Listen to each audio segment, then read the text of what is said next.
Honourable members, the prayer.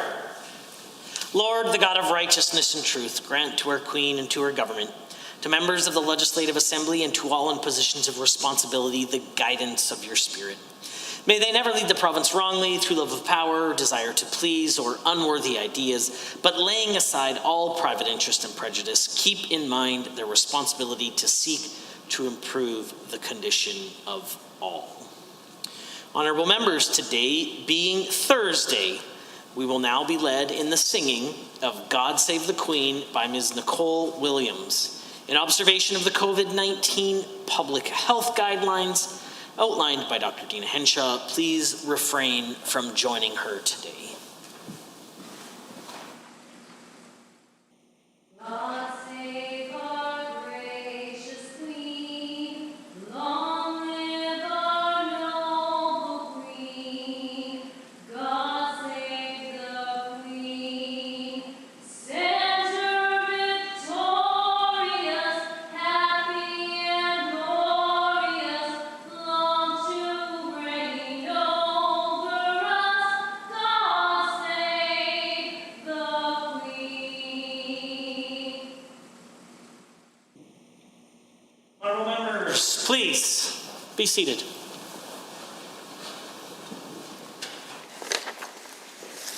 Introduction of visitors. Introduction of guests. I don't believe they've joined us, but I understand that there may be guests joining us this afternoon on behalf of the member for Peace River, Ethan Lonesbury, VP of Youth, United Conservative Party Association Board in Peace River. Thank you for being here. Oh, there you are. Please rise and receive the warm welcome of the Assembly.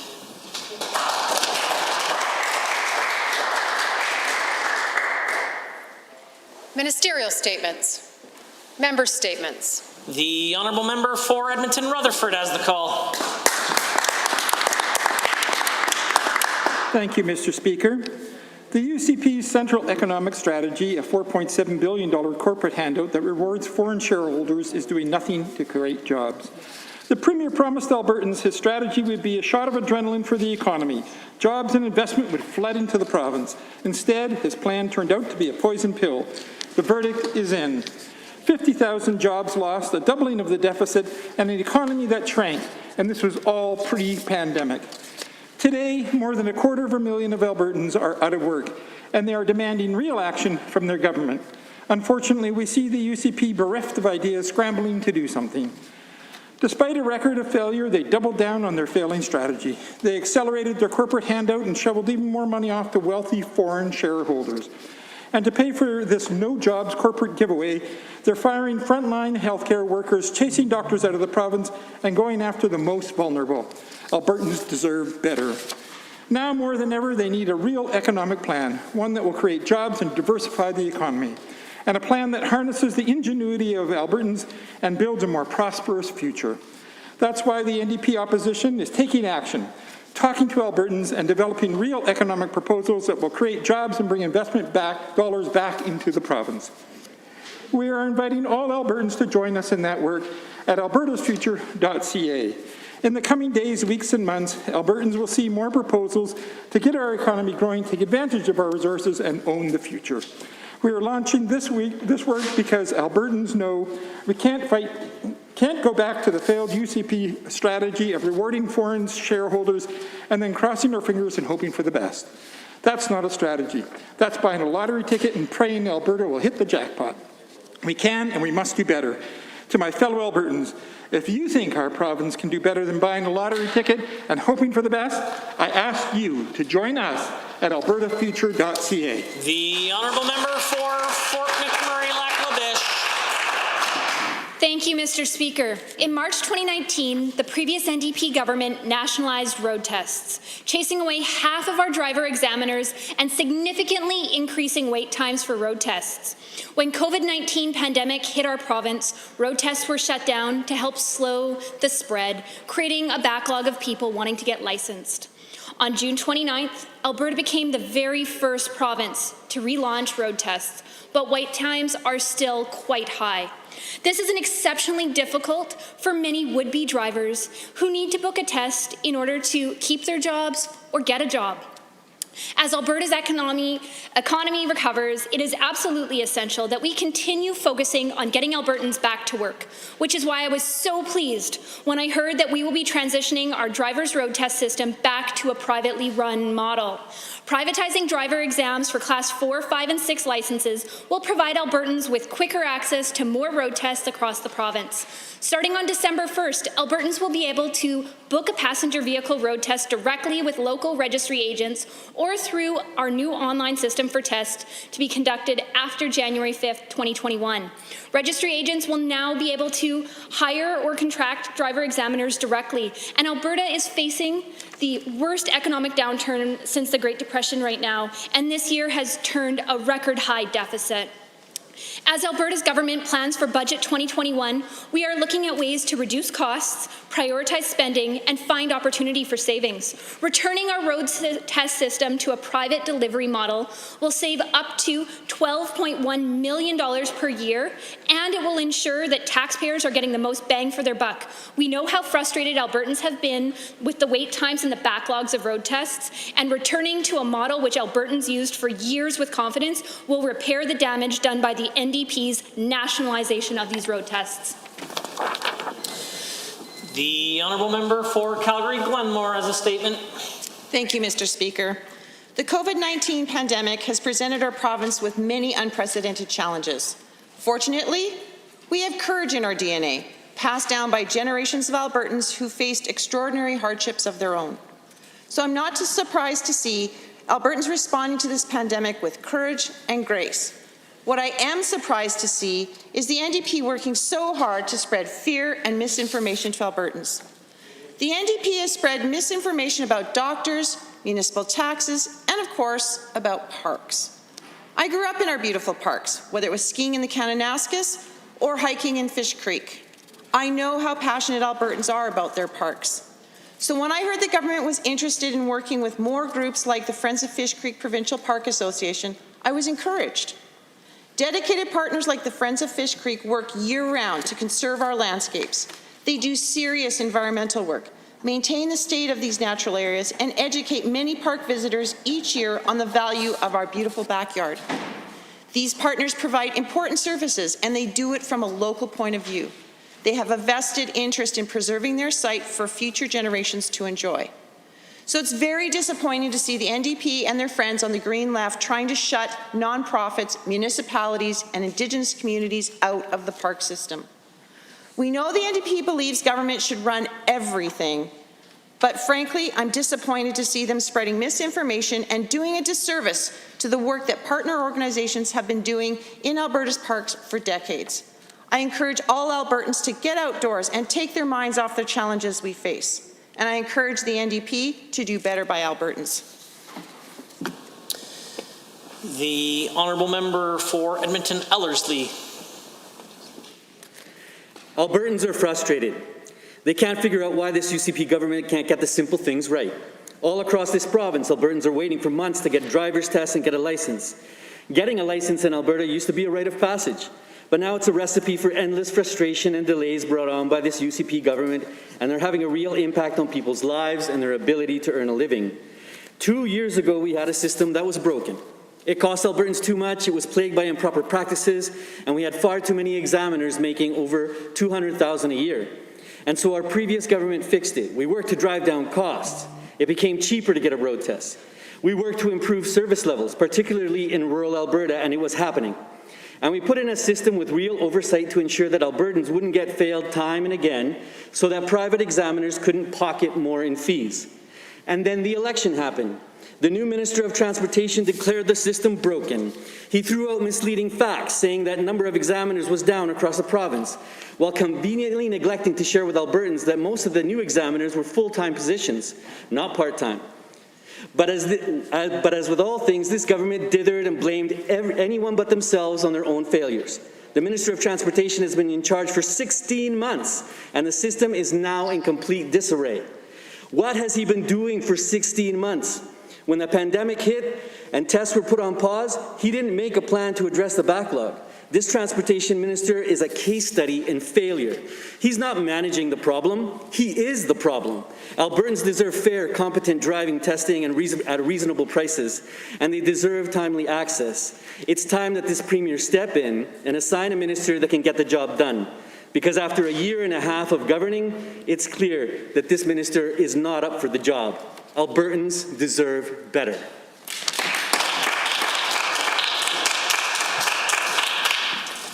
The honourable member for Spruce Grove Stony Plain. Thank you, Mr. Speaker. These are uncertain times for Albertans in my riding and across the province. Parents in my constituency have expressed their concerns over sending their children back to school. As a father of 2 boys, I understand and appreciate these concerns. Parents want their children to be able to learn in a safe environment, and it is our duty to provide that certainty. Mr. Speaker, I'm pleased to see that school reopening has been relatively smooth in Spruce Grove and Stony Plain, with no significant negative impacts within our schools. However, we must remember to be vigilant and follow Alberta health guidelines and the advice of our Chief Medical Officer, Dr. Dina Hinshaw. Reopening schools is very important to my constituents. The mental health of children and teens have been significantly impacted by the lockdown and changes in everyday life. Going back to school allows children and teens to reconnect with their friends. It allows them to return to their passions, their sports, and their pursuit of knowledge. And I'm pleased to see schools quickly adapt to the COVID-19 pandemic by putting safety measures in place and providing fantastic online classes, which many families are taking advantage of. Now, it is not surprising that over 80% of parents in my riding felt comfortable with our approach and sent their kids to school with the conditions that have been put in place. Mr. Speaker, Spruce Grove and Stony Plain is one of the youngest urban ridings in the province. Many young families have moved to my riding in pursuit of a great quality of life. Some have had to take time off work or lose pay in order to educate their children during the last few months, and these parents have a deep desire to have their children back at school. Our government is committed to a thorough approach and a safe reopening in accordance with Alberta health guidelines, and we have shown that this can be done. Now, I'm not willing to jump for joy quite yet, but I'm cautiously optimistic about this ongoing school year and how our children will learn and grow in 2020. Thank you. The honourable member for Edmonton Whitemud has a statement. Thank you, Mr. Speaker. Today is Child Care Worker and Early Childhood Educator Appreciation Day. There have been many skilled and compassionate early childhood educators in my family's life, and so I'd like to recognize a few of them. Like Ashwak, who worked to keep my son's busy mind challenged as he struggled to adapt to having a new baby sister. In 2018, Ashwak received the Prime Minister's Award of Excellence in Early Childhood Education, and it was very well deserved. And Huma, who did regular FaceTime calls with my daughter during the shutdown of childcare centres in the spring just to keep connected with her. And Navneet, who regularly speaks highly of my daughter's strong leadership skills and kindly never refers to how exhausting that can be. And Roxy, who when she reopened her out-of-school care program this fall, made sure each child, like my son, had an individual bin of toys specific to their interests. And the 4 extraordinary Alberta early childhood educators who were just recognized with Prime Minister's Awards for Excellence in Early Childhood Education.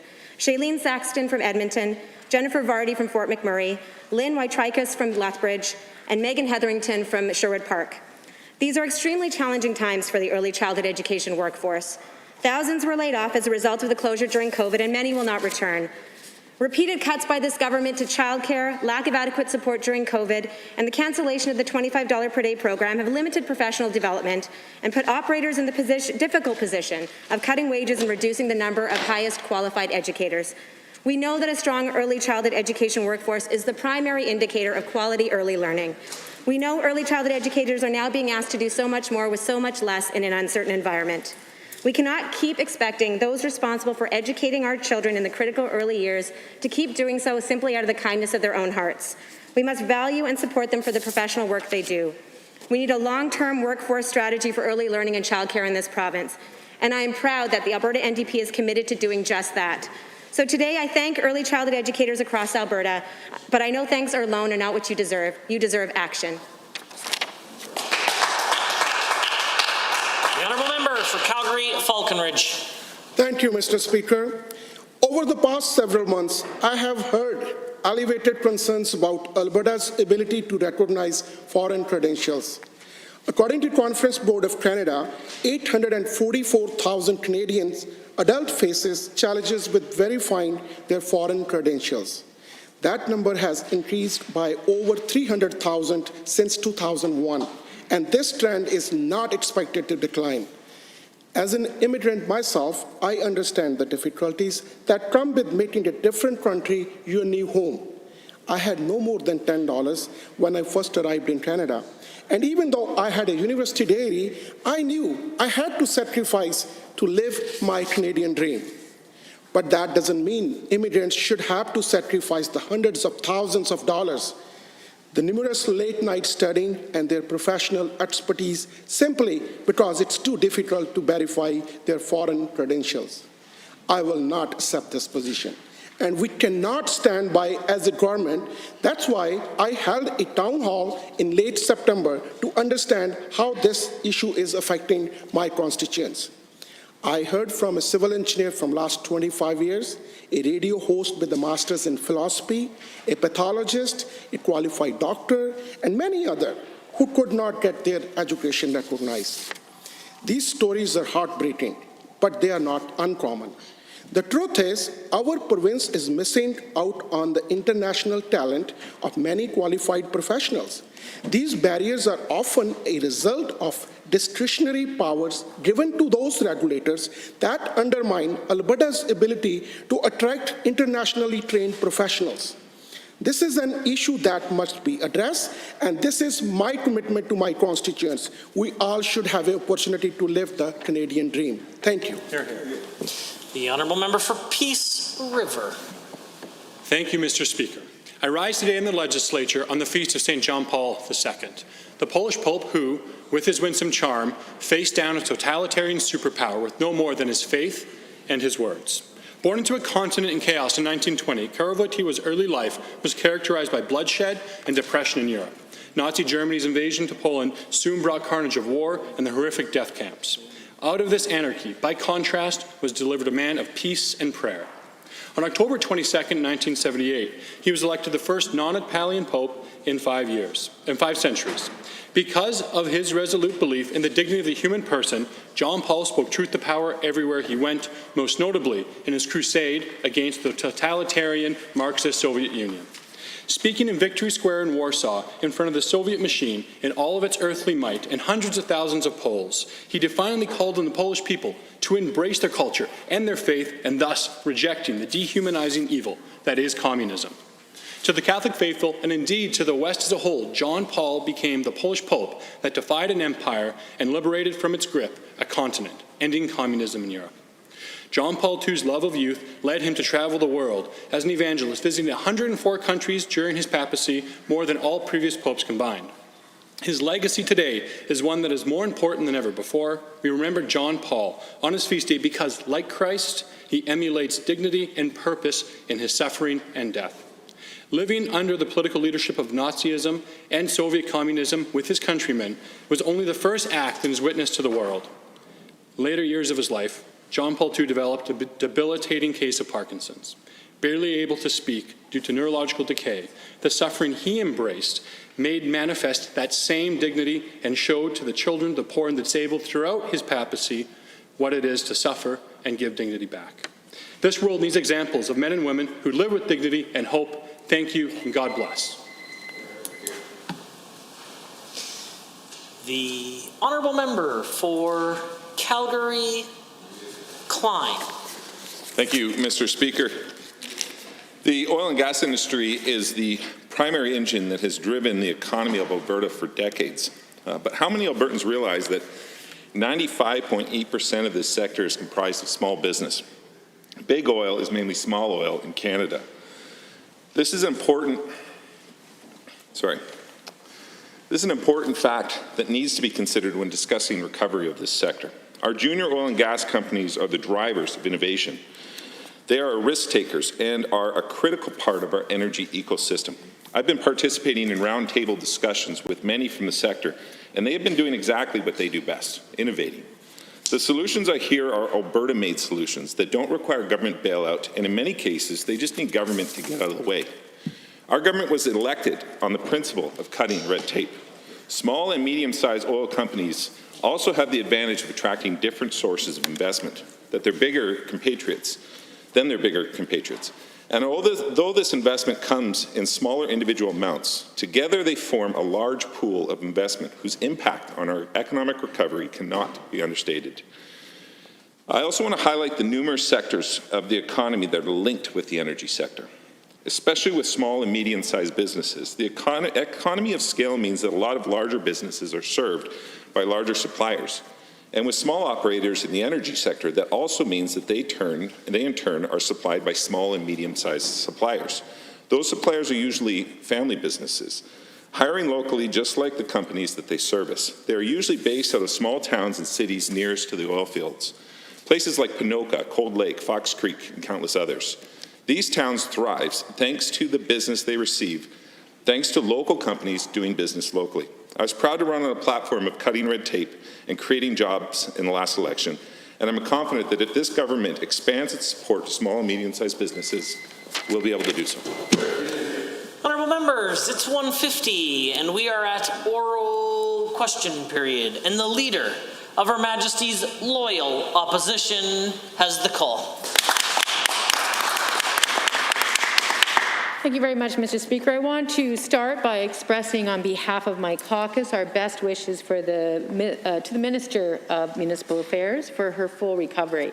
And I also want to say that we are very glad to hear that the Premier has tested negative so far. However, I must also say that this raises a bit of an awkward question.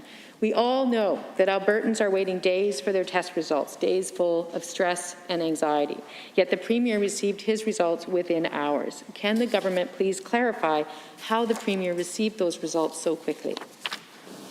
The Honourable Government House Leader. Mr. Speaker, the reality is that the Emergency Cabinet and Alberta Health Services put in some protocols for certain members, certain Albertans who could receive tests at different times to be able to make sure that we're able to continue with services, including the government. The head of government, Mr. Speaker, is certainly part of that list.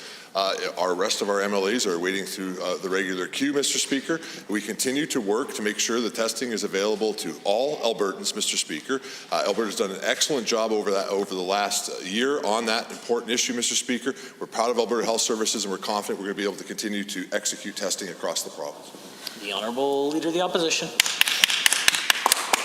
Well, Mr. Speaker, we know that many other members of this Assembly are waiting like everyone else, and I believe that no one should be jumping the queue to get COVID results, no matter who they are. Now, the Premier stresses personal responsibility, but personally, he's on a special list. Mr. Speaker, there are single mothers who have had to isolate, who are leaving their jobs, who are pulling their kids from childcare, who are waiting to get tested, and while waiting for those results, they are not getting paid. Why does this Premier think it's appropriate for him to cut the line and jump in front of Albertans when he still has to isolate and this has no impact on treatment?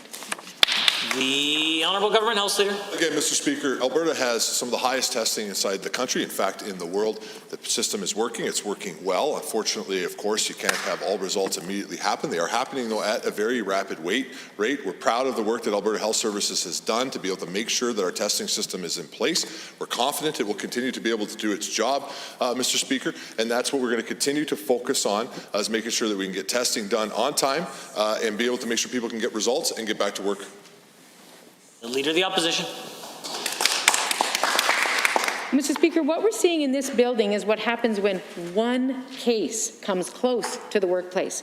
But in many more hazardous workplaces, some folks have exhausted their leave as a result of having to isolate multiple times, and unlike the members opposite, they don't get paid while they're away from work. Ottawa has a one-time payment of $1,000, but it simply won't be enough for many, many workers. When will this government introduce a strategy to help Albertans afford to exercise the very personal responsibility that the Premier is so fond of lecturing them about? Government House Leader. Mr. Speaker, as I said, Alberta remains a leader in COVID-19 testing with over 1.6 million tests to date, and roughly 1.2 million Albertans have been tested at least once. Alberta is currently averaging over 13,800 tests per day since September 1st, compared to just over 2,500 in early April, I should say, Mr. Speaker. The target surge capacity for fall and winter is 22,000 tests per day. On average, Albertans get their COVID test results between 3 and 7 days. Mr. Speaker, the system is working well, probably the best in the country, if not North America. The Honourable, the Leader of the Opposition. Problem is that many of those people are losing wages while they wait. Now, the Premier's $4.7 billion corporate handout is a failure. Right now, there are more than 290,000 Albertans looking for work, trying desperately to make ends meet. They've lost 50,000 jobs before the pandemic, and the layoffs just keep coming. Recently at both TC Energy and at Suncor, and now we hear Exxon is next. We don't know how many, but we do know this government is notified in advance. Can the government tell Albertans how many people were laid off from major energy companies so far this year, and how many more are coming? The Honourable Minister of Finance and President Treasury Board. Mr. Speaker, we're very aware that the Alberta economy is challenged right now. Listen, we're facing the largest global contraction in the economy since the Great Depression.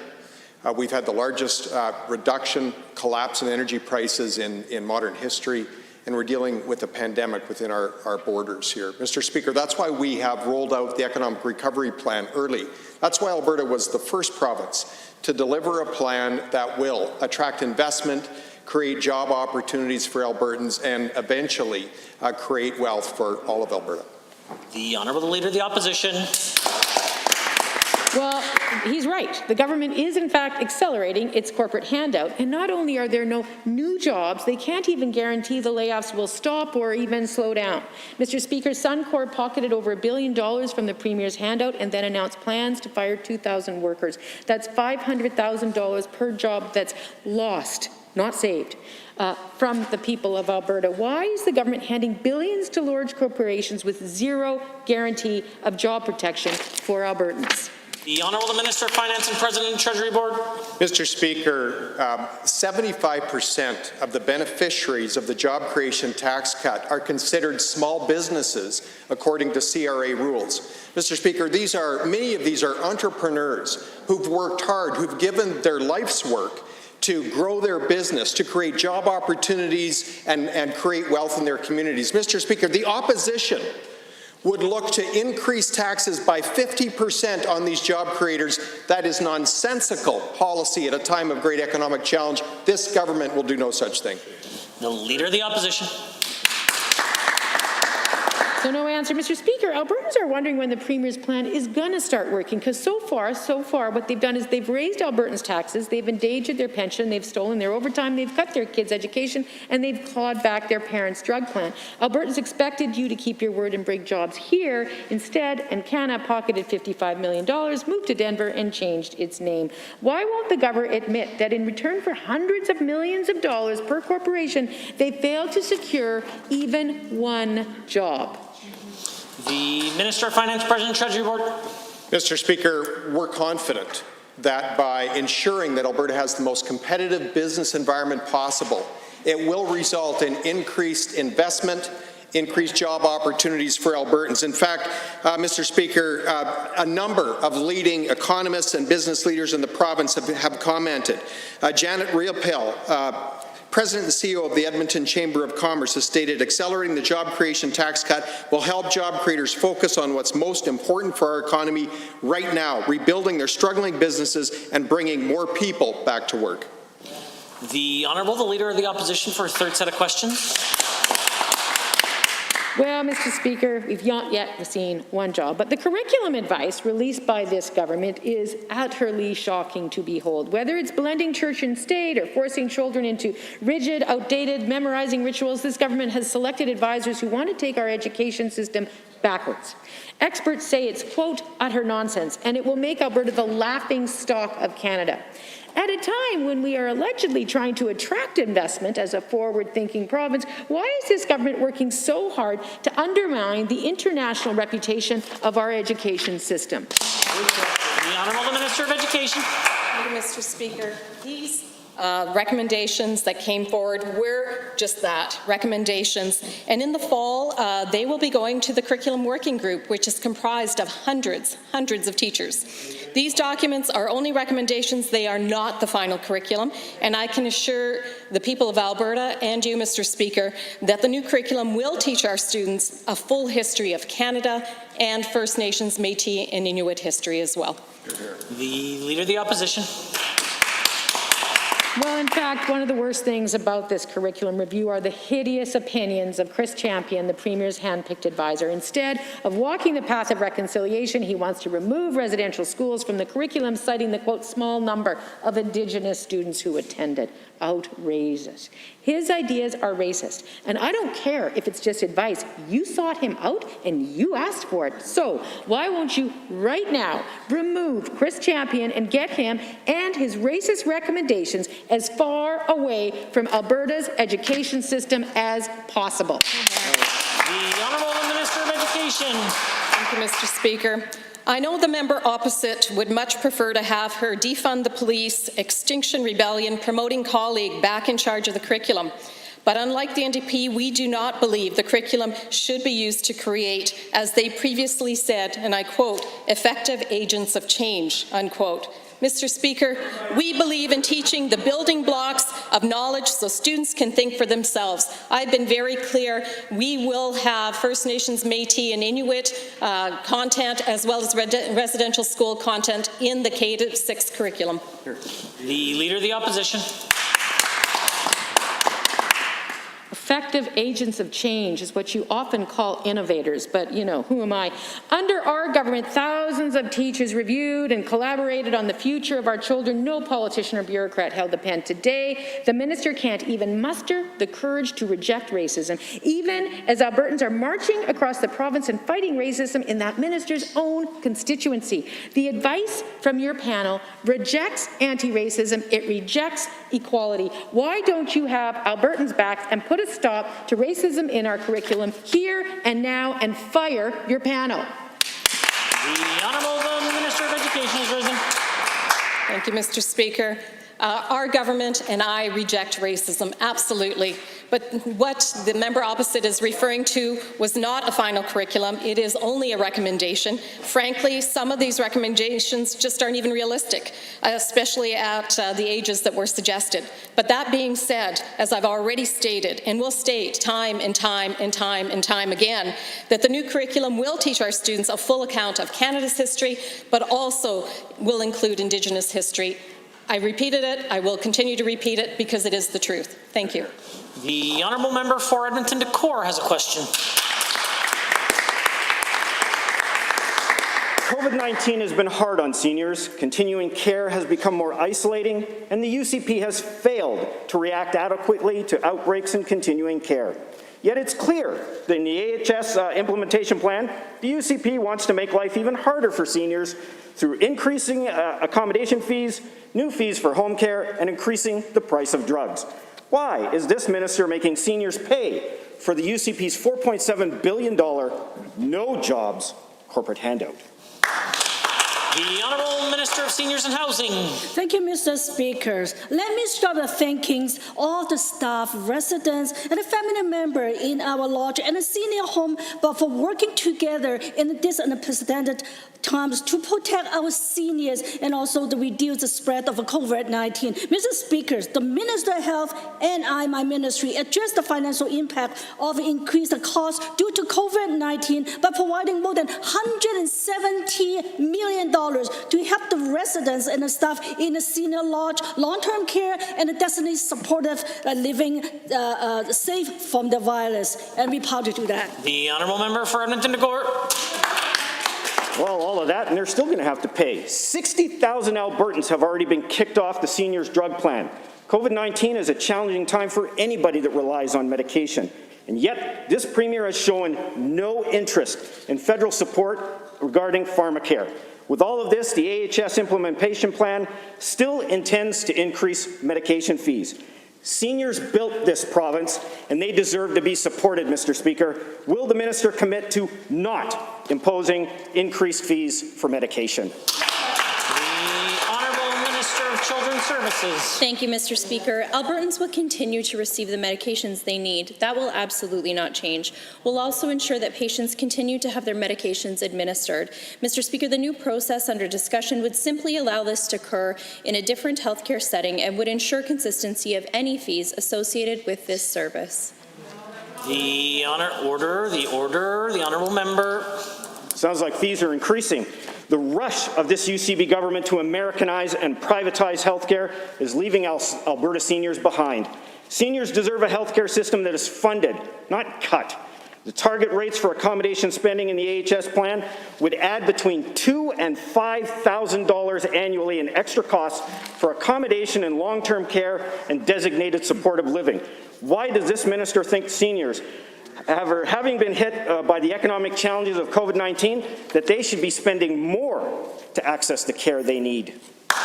The Honourable Minister of Children's Services. Mr. Speaker, the NDP do nothing but shout empty slogans. They contracted surgery, housekeeping, home care, many other services, but when we change programs, Mr. Speaker, they shout US-style health care. Not true, Mr. Speaker.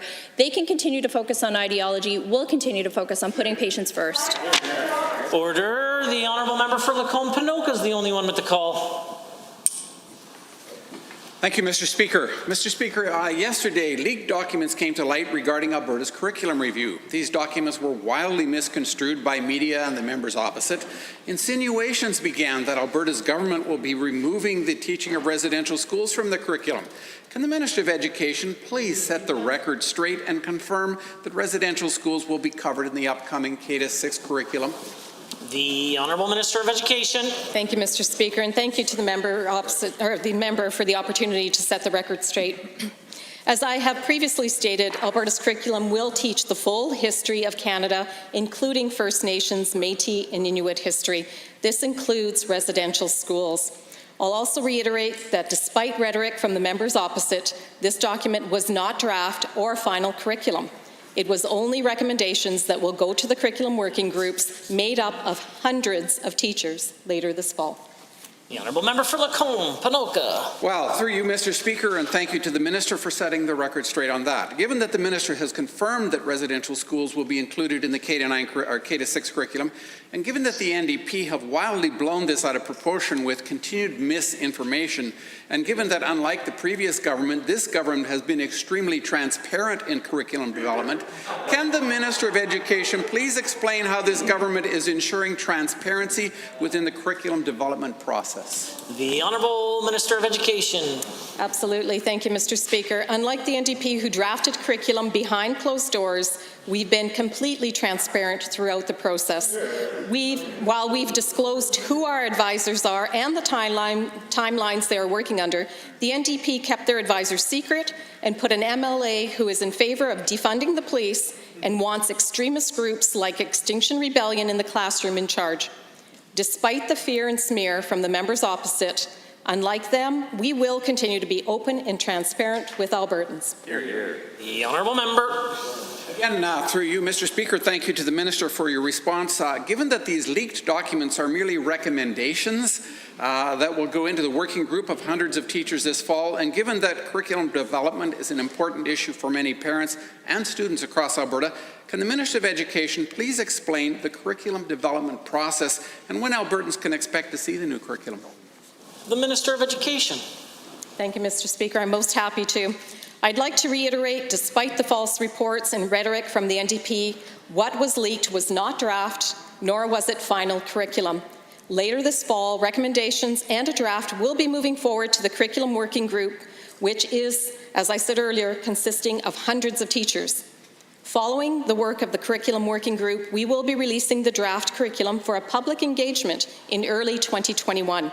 A finalized K-6 curriculum will be piloted in September of 21, and we will continue to refine and adapt it based on the feedback we hear during this process. Thank you. The Honourable Member for Calgary, McCall.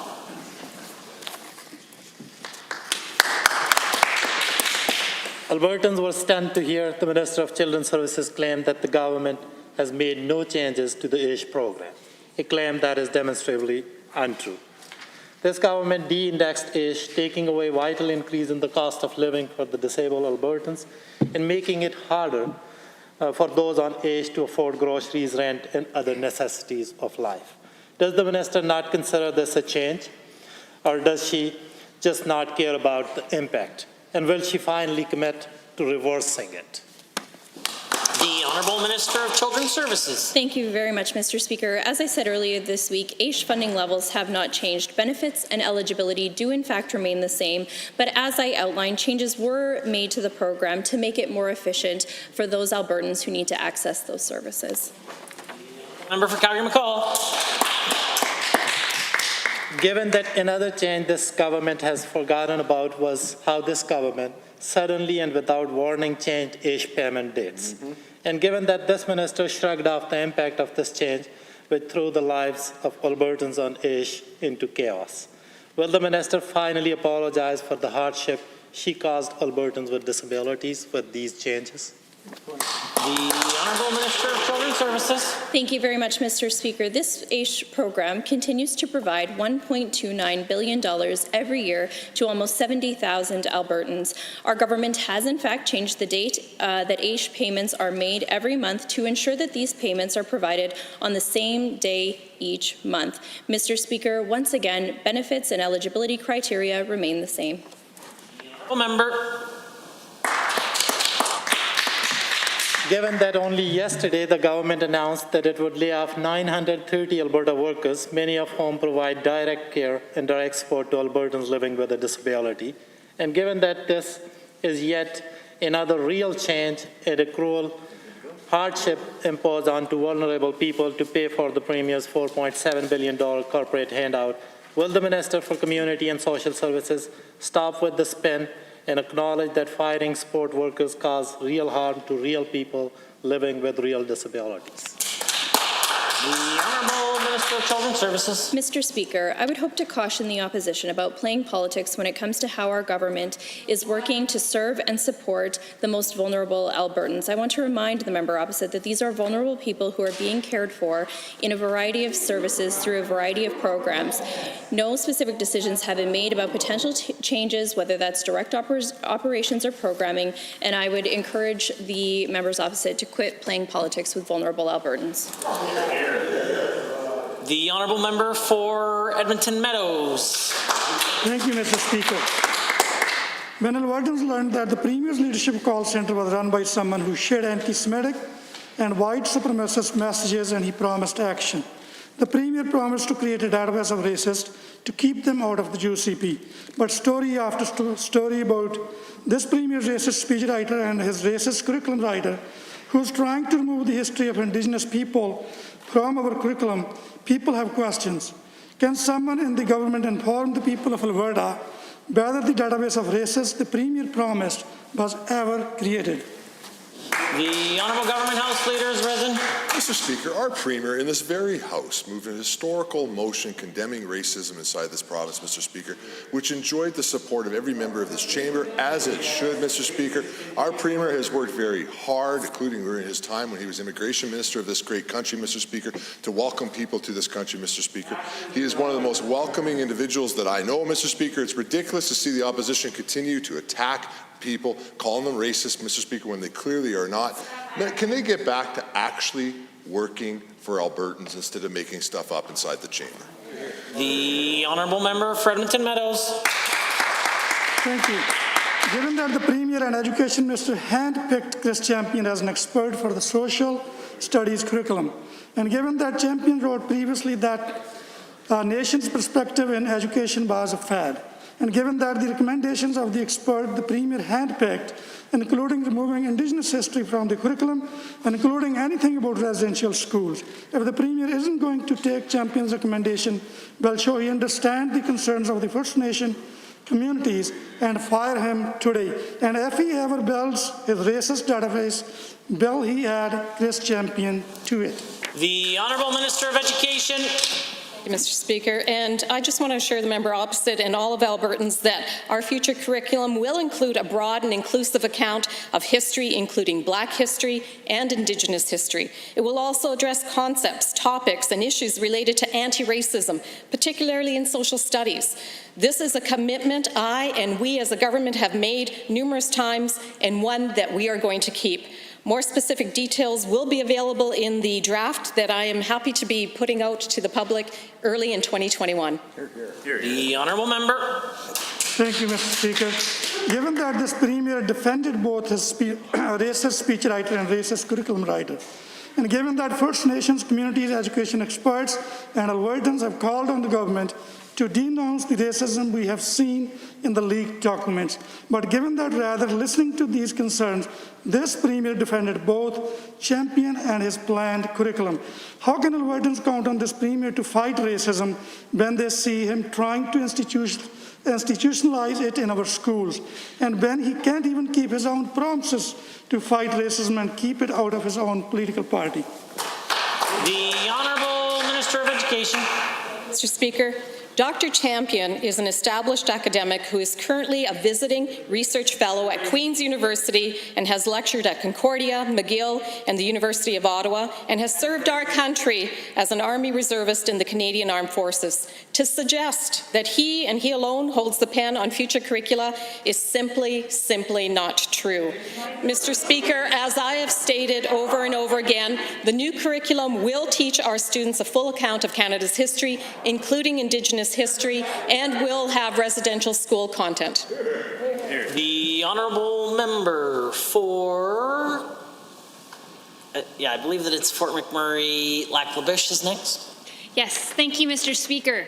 Fort McMurray, Lac La Biche is home to Alberta's oil sands and the heart of our province's energy sector. No one can argue the fact that Alberta's oil and gas industry is the driver of economic prosperity in Canada. The Government of Canada has committed to providing $1 billion in funding for Alberta's site rehabilitation program to help our struggling energy sector. And yet our province has yet to see this funding.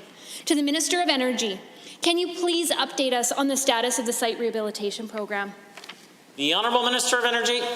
Well, thank you to the member for the question. The site rehabilitation program was launched back in the spring this year, and we've now progressed through four rounds of the program.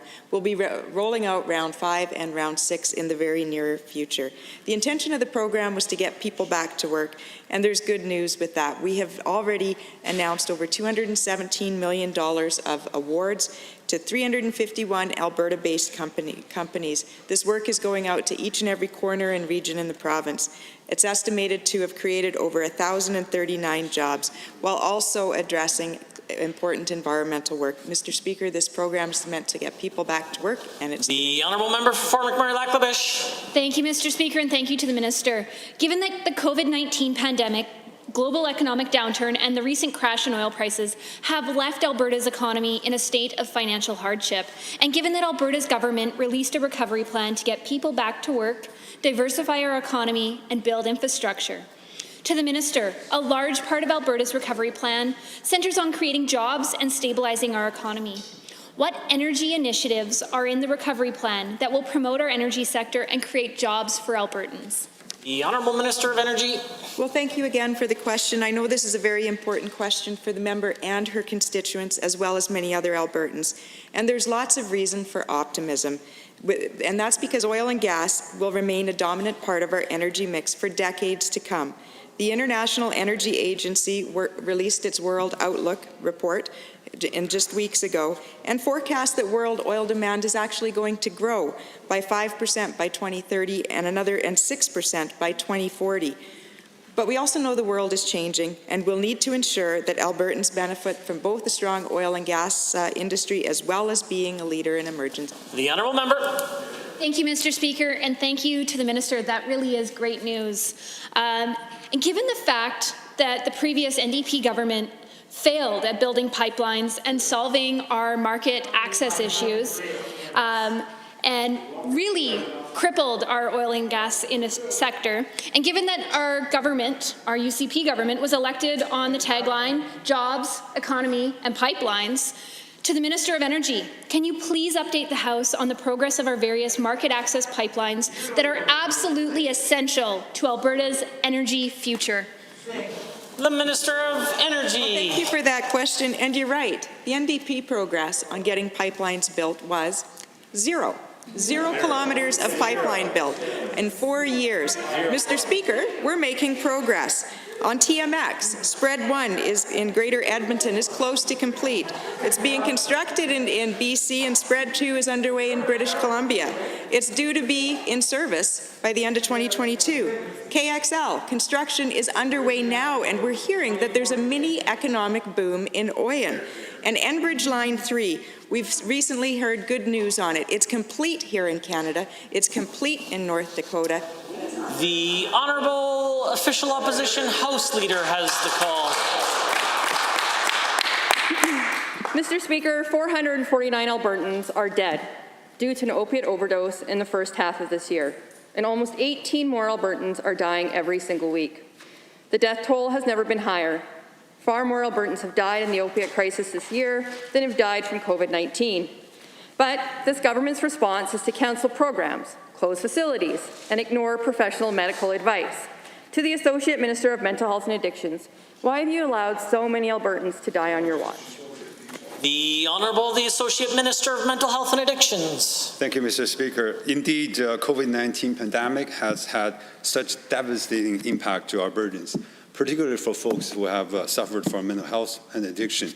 Unfortunately, the opioid overdose rate, fatality, has increased across the whole country because of COVID-19. Mr. Speaker, because of that reason, we rolled out the most comprehensive $53 million response for COVID-19 mental health action in Alberta. The Honourable Official Opposition House Leader. Well, thank you, Mr. Speaker. Given that the Associate Minister just closed GUN, I don't think that's necessarily the case. And given that Alberta Health Services was ready to deploy a telephone-based pilot project that would call an ambulance for an Albertan that is dying alone, and given that any one of those 449 Albertans could have used that service and survived to enter treatment, and given that the Associate Minister personally cancelled that program the day before it was ready to start, how many of those 449 deaths are the direct result of this Minister and this Premier's decision to cancel this program? The Honourable, the Associate Minister of Mental Health and Addiction. Mr. Speaker, every loss of life is too many. My heart goes to all the families and friends who lost their loved ones. Mr. Speaker, because of that, we rolled out the most comprehensive plan in Canada with $53 million. We drastically increased the online, in-person support for people access addiction and treatment. We also increased the public response by creating a community fund, mobilize the community, working together with us. Mr. Speaker, we can only overcome this when we work together. The Honourable Official Opposition House Leader. Again, Mr. Speaker, the Associate Minister has cancelled and closed addictions programs in this province. Given that the Minister cancelled the successful injectable opiate agnostic treatment program, or IOT, that protected the lives of Albertans who have struggled to recover through multiple other treatment methods, and given that IOT patients are suing the government and calling this cancellation a death sentence, will the Associate Minister put the lives of Albertans ahead of his own personal prejudice and commit to preserving the IOTS program? Yes or no? Yes or no? The Honourable Associate Minister. Mr. Speaker, our approach is take a recovery-focused system and create a full continuum care. That IOT program, by the way, is a mess left by the previous government. They created a pilot with no transfer plan. We, upon taking office, we extended that transition for 1 more year. We're working around the clock to figure out other options to take care of those patients that they left them with uncertainty. The Honourable Member for Edmonton Whitemud has the call. In June 2018, following a year-long consultation by a cross-partisan ministerial panel with families, stakeholders, child intervention experts, frontline staff, and Indigenous leaders across Alberta, the NDP Minister of Children's Services released a detailed action plan to build a stronger and safer child intervention system. The 16 immediate actions under that plan were completed primarily under the former NDP government. However, there's been no formal public update from this government on the remaining 23 immediate and long-term actions. To the Minister of Children's Services, when can Albertans expect a formal and public update on this important work? The Honourable Minister of Children's Services. Thank you very much, Mr. Speaker, and I do appreciate the question. The recommendations of the panel continue to drive significant policy and practice shifts within the ministry, and I have said a number of times in this House that I truly am grateful for the important work done by the all-party panel on child intervention. As I've said before, many of the short, medium, and long-term recommendations from the panel have been acted upon. The Indigenous advisory groups that were established by the former government have also continued to meet, albeit somewhat differently and some delays with the situation we're in around the COVID-19 pandemic, but our system continues to be responsive and nimble to meet the needs of vulnerable children and youth. The Honourable Member for Edmonton Whitemud.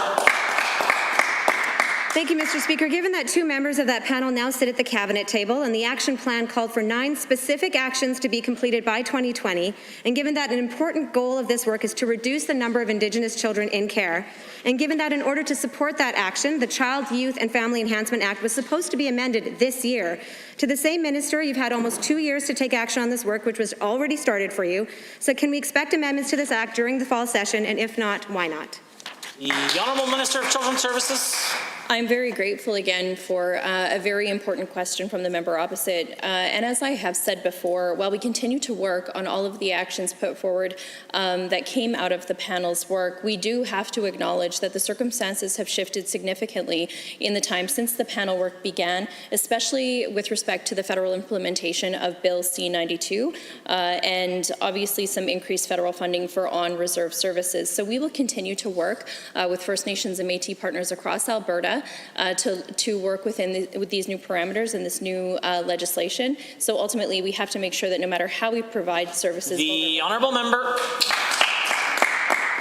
Thank you, Mr. Speaker. Given that the minister continues to assure Albertans that we should just trust that the work is being undertaken, but has provided no formal update in 2 years, and given that according to the most recent child intervention statistics released by this government, the number of Indigenous children in care increased by 6% in the first 3 months of this fiscal year. This means that it increased under this government's watch. To the same minister, do you feel you are meeting your responsibilities to Indigenous children in Alberta, and when can we expect meaningful action and updates on this file? The Honourable Minister of Children's Services. Mr. Speaker, I do understand that the federal legislation and Bill C-92 is potentially very difficult for some outside of this file to necessarily understand. There are a lot of nuances. There are a lot of things that we have to continue to work to define with the federal government. We are already working on that legislation and those changes within the ministry, adhering to that legislation that is, and we'll continue to work with First Nations and Métis partners and organizations across the province on this important work to ultimately ensure that kids are safe and supported and that we can work together to reduce the number of Indigenous children and youth in care. The Honourable Member for Camrose.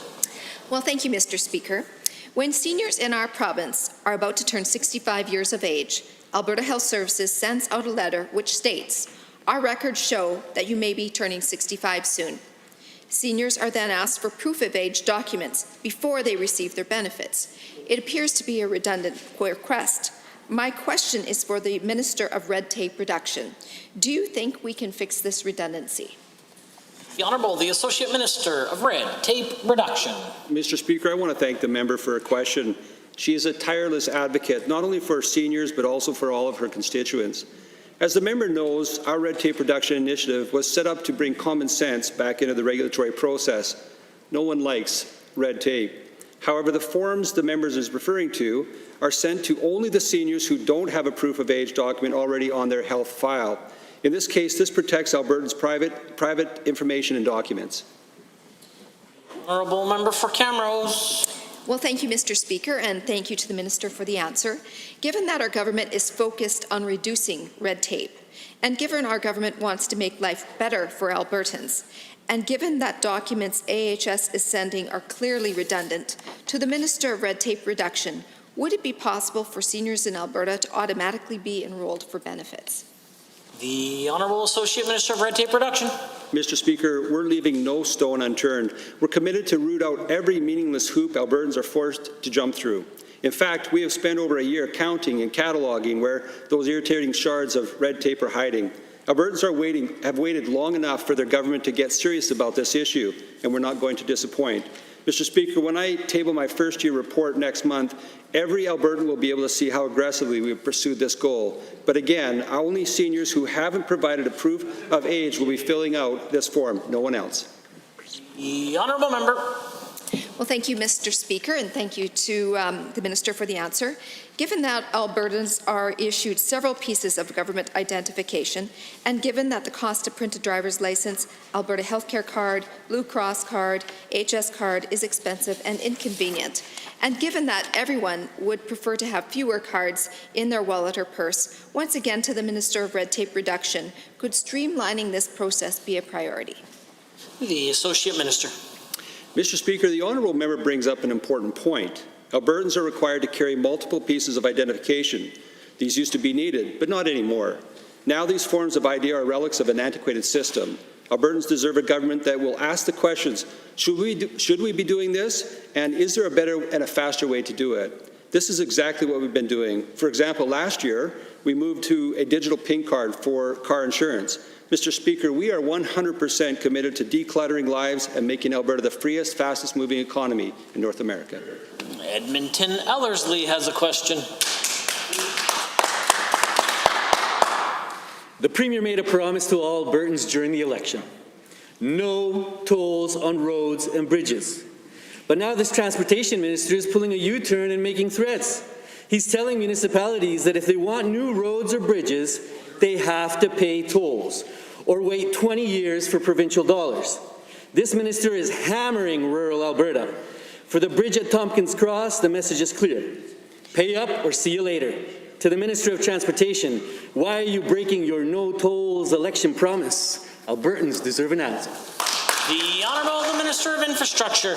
Mr. Speaker, in fact, the Minister of Transportation is doing a great job to help rural Albertans to recover their economy and stabilize smaller communities across Alberta, because I have traveled, so I heard from my stakeholders that the Minister of Transportation indeed is consulting all those Albertans.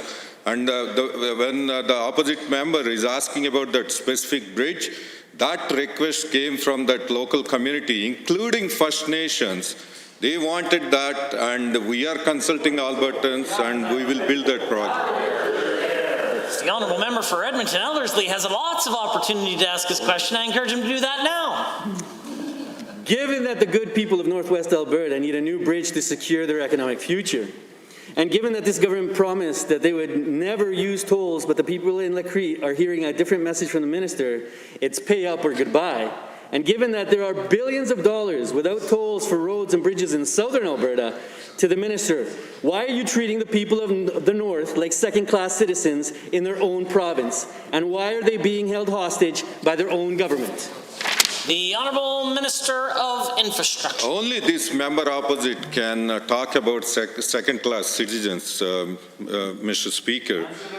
So I am answering the question. The local community asked for this project, and we are consulting Albertans, and the Minister of Transportation is going to consult Albertans, and he is going to give them options. Unlike NDP, which would have built bridges to nowhere, this Transportation Minister is building economic development projects to build up the communities. So stop fear-mongering and join us in building up. Order. I encourage the Honourable Minister of Infrastructure to speak through the chair. The Honourable Member for Edmonton Ellerslie. Given that the good people of Lacrete pay taxes just like all other Albertans, and given that these taxes fund roads and bridges all across this province, and given that the infrastructure in southern Alberta isn't being threatened with tolls, and given that it's clear from the actions of this government that there is one set of rules for northern Alberta and one set of rules for everybody else, to the Minister of Transportation, why do the people of Lacrete have to pay taxes to fund untolled bridges outside of their community, but have to pay tolls inside their community? The Honourable Minister of Infrastructure. Through you, Mr. Chair, I'm going to repeat this one more time. If the member is open to hear, people will have the opportunity, and also, unlike them, we actually consult Albertans. We actually put that on our campaign commitment. and Albertans gave us the mandate to build that particular bridge. And even then, we are saying our Minister of Transportation is going to give options to Albertans. If they don't want to pay toll and they want to travel across a long way and to get to their destination, it's up to them. But this bridge will create economic activity. The honourable member for Edmonton, Rutherford. Thank you, Mr. Speaker. This Premier talks about personal responsibility, but both he and the Health Minister have the responsibility to keep seniors, school children, workers, and businesses safe in this pandemic. Lethbridge has the highest number of cases per 100,000 population. There are 4 outbreaks in schools, 3 in seniors' homes.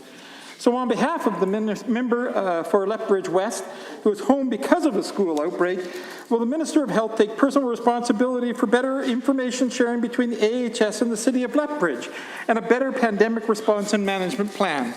I would urge caution to the honourable member for referring to the absence of presence of any member in the Assembly for any reason, but the honourable member for Children's Services. Thank you, Mr. Speaker. Our government continues to balance the need to protect Albertans with the need for people to earn a living, kids to go to school, communities to keep functioning. We've had the lightest restrictions in Canada, but among the best results. In fact, only 117 individuals are in hospital as of last week, and based on April modeling, our peak was 300 in a low scenario. We continue to watch these numbers very closely. We need to protect system capacity, but we also need to protect lives and livelihoods. The honourable member for Edmonton, Rutherford.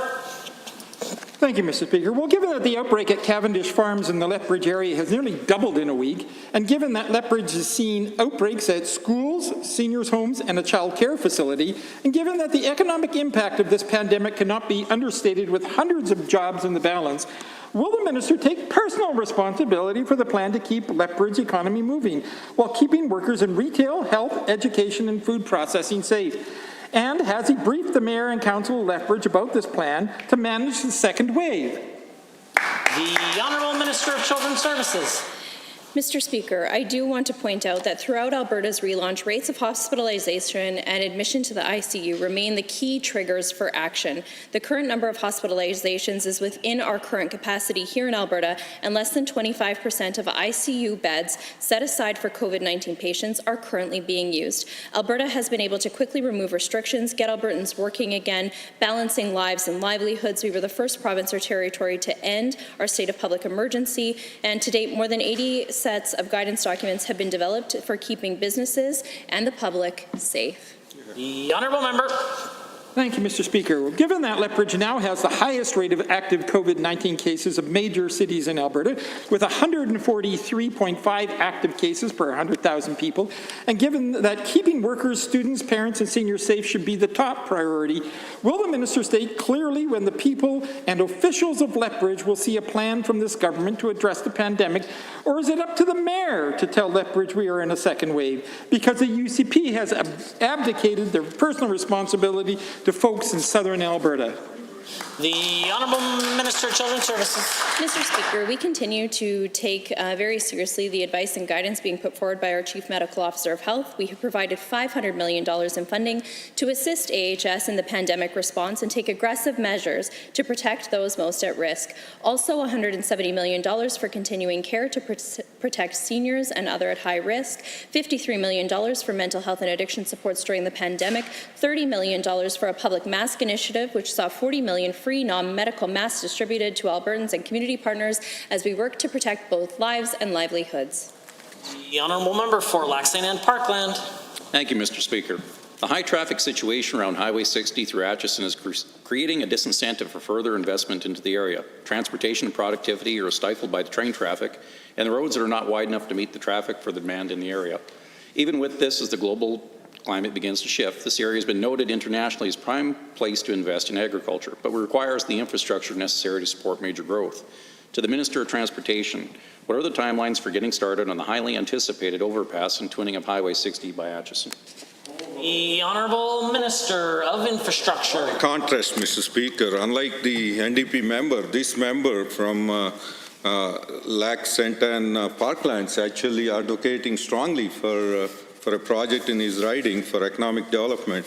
As the member knows, twinning 4 kilometers of Highway 60 between Highways 16 and 16A and building an overpass at the CN Rail tracks is a significant project along a major trade corridor. And it's also a top priority for the Edmonton metropolitan region. So at this time, Highway 60 improvements are in their design phase. They are being... The honourable member for Lac St. Anne Parkland. Thank you, Mr. Speaker, and to the Minister for that answer.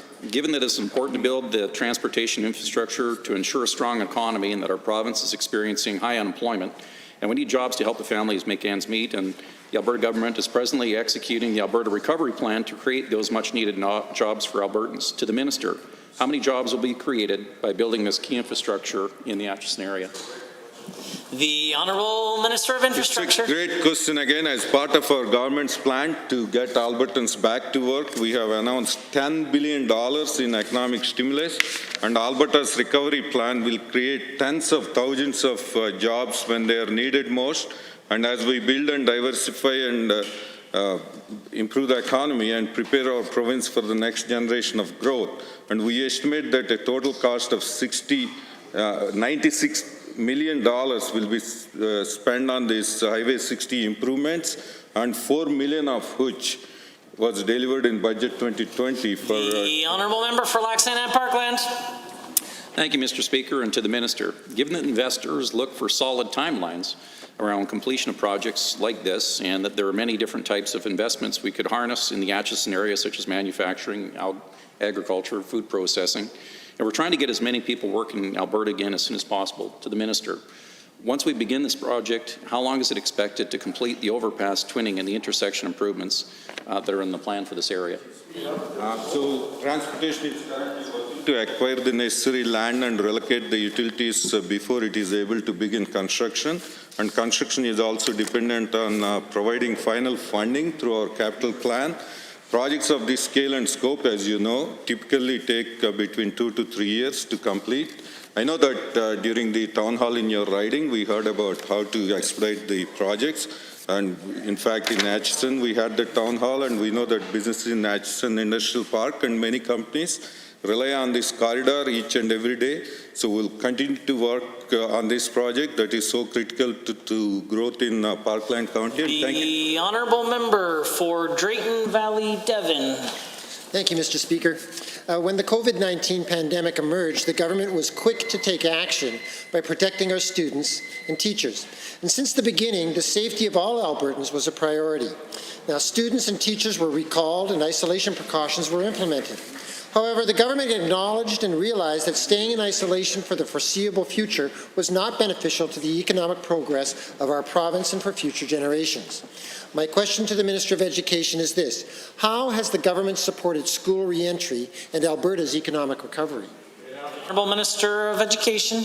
Thank you, Mr. Speaker. To support school re-entry, we have provided $750 million in Alberta taxpayer-funded supports. This includes a $120 million increase in operating funding, $10 million in PPE, access to $363 million in taxpayer-funded reserves, and $250 million in accelerated capital maintenance funding as part of Alberta's recovery plan. As always, we remain committed to providing school authorities with the resources they need for a safe school year. The Honourable Member for Drayton Valley Devon. Thank you, Mr. Speaker, and thank you to the Minister for your answer.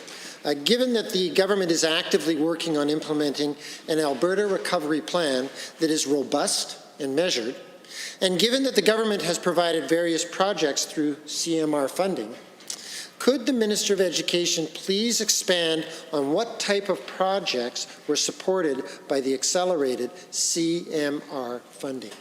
The Minister of Education. I'm happy to, Mr. Speaker. The accelerated CMR funding supported building enhancements, mechanical upgrades, electrical upgrades, site improvements, and interior upgrades to schools. Additionally, roughly $59 million was used towards COVID-related projects such as ventilation upgrades, hands-free sinks, automatic flush toilets, touchless soap and paper towel dispensers, automatic doors, and bottle filling stations. Thank you, Mr. Speaker. Given that the government has been focused on implementing a safe school re-entry plan, and given that my constituents of Drayton Valley, Devon, consist of young families, which help comprise Alberta's future, and given that the government has been committed to ensuring that renovations in schools continue while maintaining safe re-entry measures, once again to the Minister of Education, how has this funding helped create jobs and supported a safe return to school? The Minister. Thank you, Mr. Speaker. This CMR funding supported many projects to help enhance our schools for a COVID-19 learning environment, including the ventilation upgrades I previously mentioned. To support Alberta's economic recovery, this taxpayer-funded this particular program created roughly 3,750 jobs in communities right across Alberta, and they were at a time when they were desperately needed. So I'm very pleased to say that we were able to support these much-needed projects for our schools, and our schools have benefited from them. Thank you. Honourable members, this concludes oral question period. In 30 seconds or less, we will proceed to the remainder of the daily routine.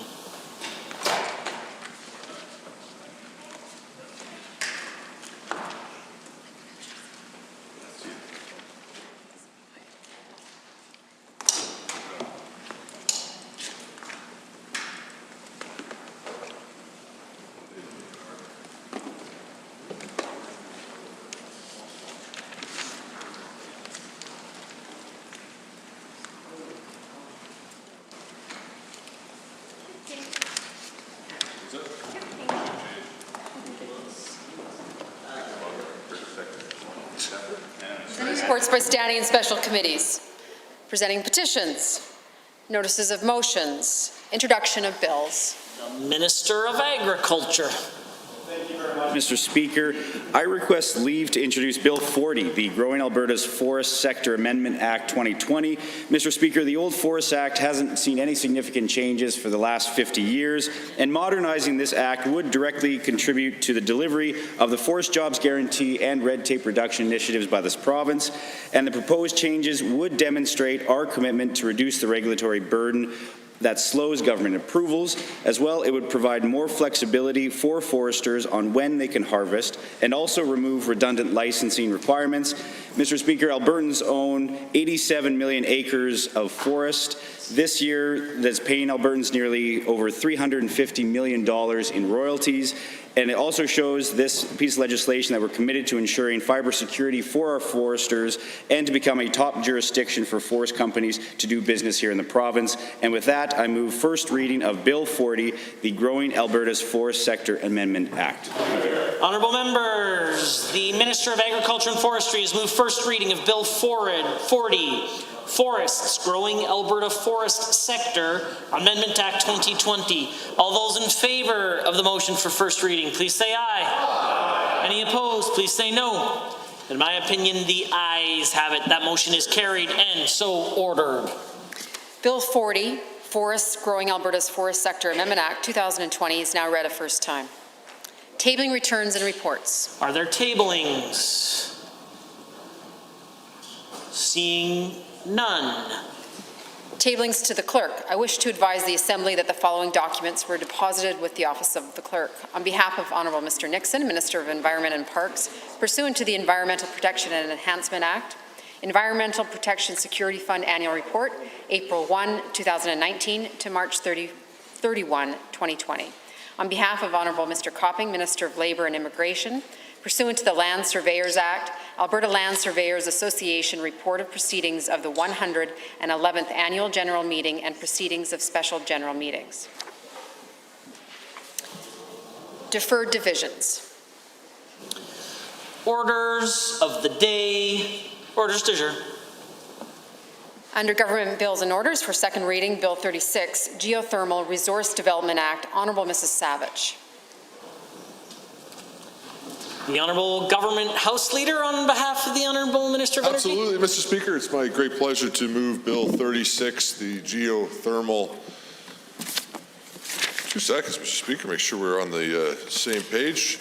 Anyways, happy to move Bill 36 inside this chamber. Excellent piece of legislation creating a regulatory framework and the process to be able to bring in geothermal across this province, Mr. Speaker. Taking the time, of course, afterwards to create the regulation after the legislation is passed. This legislation is enabling legislation that will then allow the work to take place to be able to create the regulations that will take place with consultation with landowners, Mr. Speaker, as well as with the industry to be able to make sure we can get it right. This is yet another sign again, Mr. Speaker, of us working to be able to get Albertans back to work. I'm proud of the Energy Minister and the hard work that she's doing all across this province, Mr. Speaker, to be able to make sure that our energy industry can continue to succeed inside the province of Alberta. That's a sharp contrast, of course, with the official opposition, Mr. Speaker, who, as you see day in and day out, are betting against Alberta and betting against the energy industry, Mr. Speaker, and praying and hoping that Alberta fails, Mr. Speaker. We're not here, and not our Honourable Energy Minister, Mr. Speaker. We're betting for Alberta because we know that we have the greatest asset in the world right here, and that's Albertans, Mr. Speaker,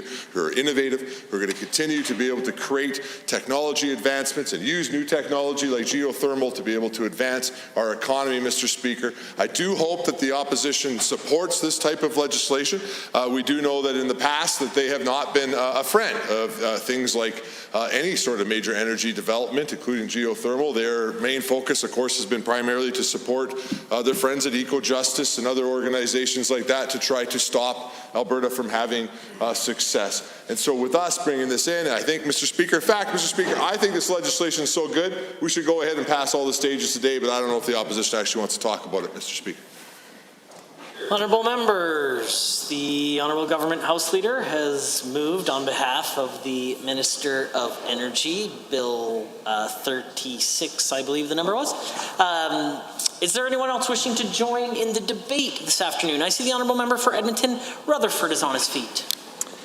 Thank you, Mr. Speaker. I welcome the opportunity to join the debate on these bills, and despite the ridiculous rhetoric we just listened to, there's actually some interesting things to talk about in this bill.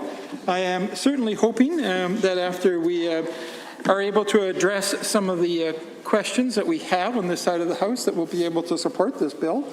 In fact, the work to move to this bill being brought into the House started in 2017 under the previous government, so we're glad to see that this present government hasn't abandoned all good sense and has brought forward some good work that has been happening by the civil service here in the province of Alberta at this time. We know that Alberta is a jurisdiction that has done very well in the area of resource development, and hopefully will continue to do so into the future. But we also know that we're in a time of transition, and that the nature of that development may be very different, just as we were at an earlier time, for example, when we moved from just drilling wells to moving toward oil sands development, a time when we had to make a transition, a time when the government, a conservative government of the day, put in a lot of energy and money to ensure that there was a transition so that we'd be successful in this province for the next 45 years. And so we thank that government for having the foresight to do that.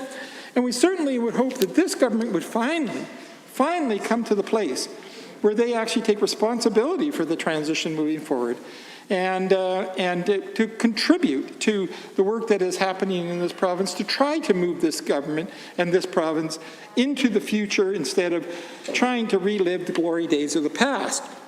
So I look forward to talking about Bill 36, because I think that, given that the NDP initiated this work, that they are seeing finally that there is a role for government in moving forward in our transition in this economy to our future economy, to that which will be good for us in the future.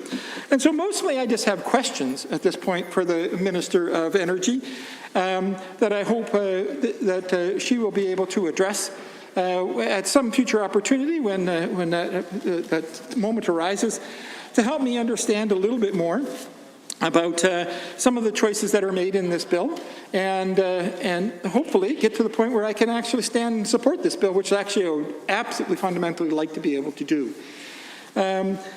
So let me just start with some of the basic concerns that I have, some of the basic things that I think are a little bit problematic, only because, the clarity is not there in the bill. And perhaps we're on the same page, and if we are, that's great, then I'd be happy to support it, and maybe at some point we can suggest some alterations to the bill and some amendments to bring us to the place where the clarity is there. The first thing that's of particular concern for me is the fact that there has not, of course, in the history of Alberta, been a good set of policies around geothermal development in this province, because we haven't had, we haven't been in the place of needing the same level and type of regulations that we have had, for example, for our more established and mature industries like oil and gas. And the very first question that comes to mind in the discussion of this particular bill is the lack of clarity in terms of the ownership of the resource itself. Now, one thing that's really clear when it comes to oil and gas is that we indeed are very clear that the oil and gas that is under the ground in the province of Alberta belongs to the province, and the province is allowing industry to extract that resource and to sell that resource on our behalf. And that's very clear. No oil and gas company can say they own the deposits under the ground in the province of Alberta. And yet in this case, it seems to be that there is a definition that places the province in a position not of being the owner of the resource, but rather as the owner of the mineral rights. So the mineral rights holders, not resource owners. And I just want to be clear about the government's intention in doing that. How is it that they came to the decision to define this in this particular way? How does this differ from the type of status that may be from other resources, such as oil and gas, or other subsurface minerals that exist in the province? And how does this compare, for example, to other provinces? Can you tell us, is this the status of the geothermal resource in other provinces? And if it is, then perhaps you can help me understand why a choice will be made to do this, to make the province the mineral rights holder as opposed to the resource owners. And I think there is some complication here, so I am certainly seeking an answer. I understand that up until now, much of the heat coming out of oil and gas has actually been seen not as a resource, but rather as a side effect that sometimes has been put to very good use, by the way, but not always, and sometimes it's just been dissipated in various ways. And now we are understanding that this could be viewed not as a byproduct, but rather as an actual resource that is a renewable resource, because the generation of this product is a natural process, largely extending from the heat at the center of the Earth, coming forward through volcanic processes up to the surface of near the surface of Alberta. And as such, we then have to go back to the question of, if it is a naturally occurring and existing resource in the province of Alberta, should the province of Alberta declare it as a resource that is owned by the province, and therefore to extend our rights beyond the rights of having the mineral rights as described in this bill. Now, hopefully the minister will have an opportunity to either assure me that this is standard practice and demonstrate how and why it is done in this particular way, or perhaps we have further discussions to have over the future. Now, the second thing that I'm concerned about as I see this bill is I see that there is a certain lack of specific support by the government for the development of this industry. Now, perhaps it's because you've chosen not to put it into the bill, and that the actual financial resources and other kinds of supports that government can offer will be brought forward in regulation or in other announcements by the government. But at this particular time, we are not seeing the government actually making a step toward moving this industry ahead with the support of government resources. And I think of this because I think of Denmark, for example, who made a decision that they as a government would actually support the wind turbine process in the world. And they actually invested in the program, just as Masters Lockheed invested in Suncor, for example. And it made sure that Denmark actually became the world leader in building wind turbines. And I think this is a perfect example of an opportunity for government to step up, do the work, become participants, and take the benefits of it. Because one of the things that we see is very problematic with this government is that every time they do give money to corporations, they do it very differently than we have done it in the past and the way we'd like to see it done. And that is, they simply give money to the corporation and say, I hope you do good things with this. Instead of saying, we actually want to become participants in the process and we would like a return on our investment, that we become owners in part of the resources that moves forward and that we gain a benefit from that resource. So, for example, when we did our tax credits for high tech, we said that you don't get this money up front. What happens is if you grow and if you hire more people, then we will give you a tax deduction, a very different process than throwing away $4.7 billion without any ties at all to it. And what we'd like to see as we develop this resource is that the government actually understands itself as a value creator and therefore has a right to the benefits of the value that is created. That most of the technology that has been created for geotechnical already exists in this province, and much of it has been developed by the great minds here in the province of Alberta, including our industry partners and, of course, the incredible research departments at the University of Alberta that have contributed substantially to the success of our ability to drill and to take advantage of things like geothermal. And because we have made those investments, we should see ourselves as being part of the owners of the profit that comes out of these investments. And we should, in our bills, identify that we have a place and a role in deriving the value that comes from the development of these kind of resources and the development of the industry, and make sure that in future that we gain some of the benefits from that, and don't simply give it away and hope like heck that rich companies will create more jobs, when in fact we've seen they've done exactly the opposite things we told you they would, that they would take the money and they would use that money to buy back their own shares, increase their profit margins, and not create any jobs. In fact, we actually had the example of one oil company taking the money and using that money to move out of the province of Alberta and firing people here in the province of Alberta. That's because the government fails to understand their role in the creation of value in this province. So I would like to see us do it differently as we begin this new project called geothermal. I also think that I have some concerns that the government is not providing us clarity on the different types of geothermal systems that may be used in this case, because I do believe that they will require different kinds of legislation. Now we have 5 general areas of geothermal systems. We have the hot, dry rock system, wherein water is injected into deep, very hot rock to produce steam. We have the dry steam resources, which are naturally occurring steam in porous rock formations, which is kind of the best resource, of course, but not always easy to find, easy to locate. We have hot water resources, where the geological water is above 180 degrees Celsius, which flashes to wet stream capable of driving a steam turbine. We have the warm water resources, where the geological water is between 50 and 180 degrees Celsius, which is used for heating or electricity to produce with a binary plant alongside cogeneration sorted process. And of course, we have low temperature ground heat pumps for shallow depths. I think that those are very different kinds of systems. Some of them require high levels of technology and some of them do not. And some of them will be very beneficial for some companies, but not necessarily for the province as a whole.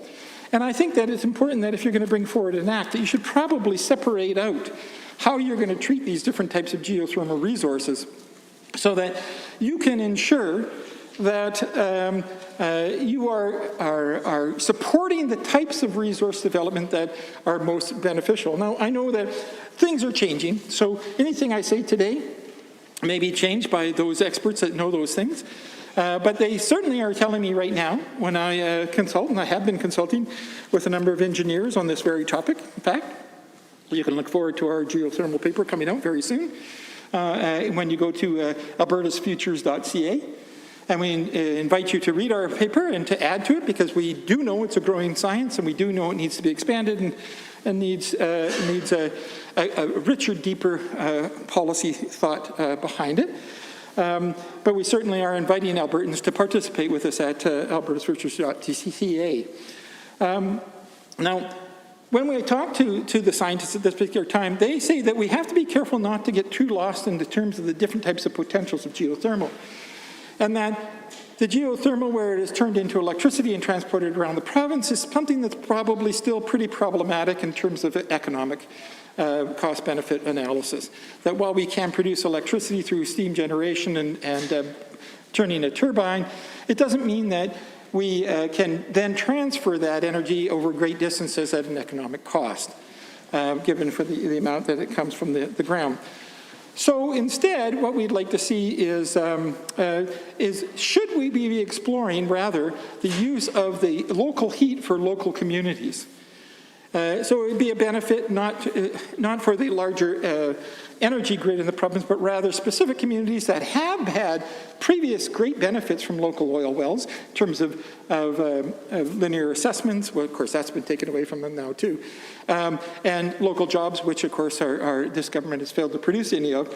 But could potentially actually use this resource to provide local heat and therefore reduce their own costs, helping every small town and municipality in the province of Alberta. So I'd like to see if the government is emphasizing that kind of exploration versus the electrical production type like generation, given that's what the engineers and scientists are telling me in my consultations. And I'm not quite sure how much time I have. Can I just ask the speaker? 5 minutes. Okay, good. I never have enough time for all the things I want to tell this government.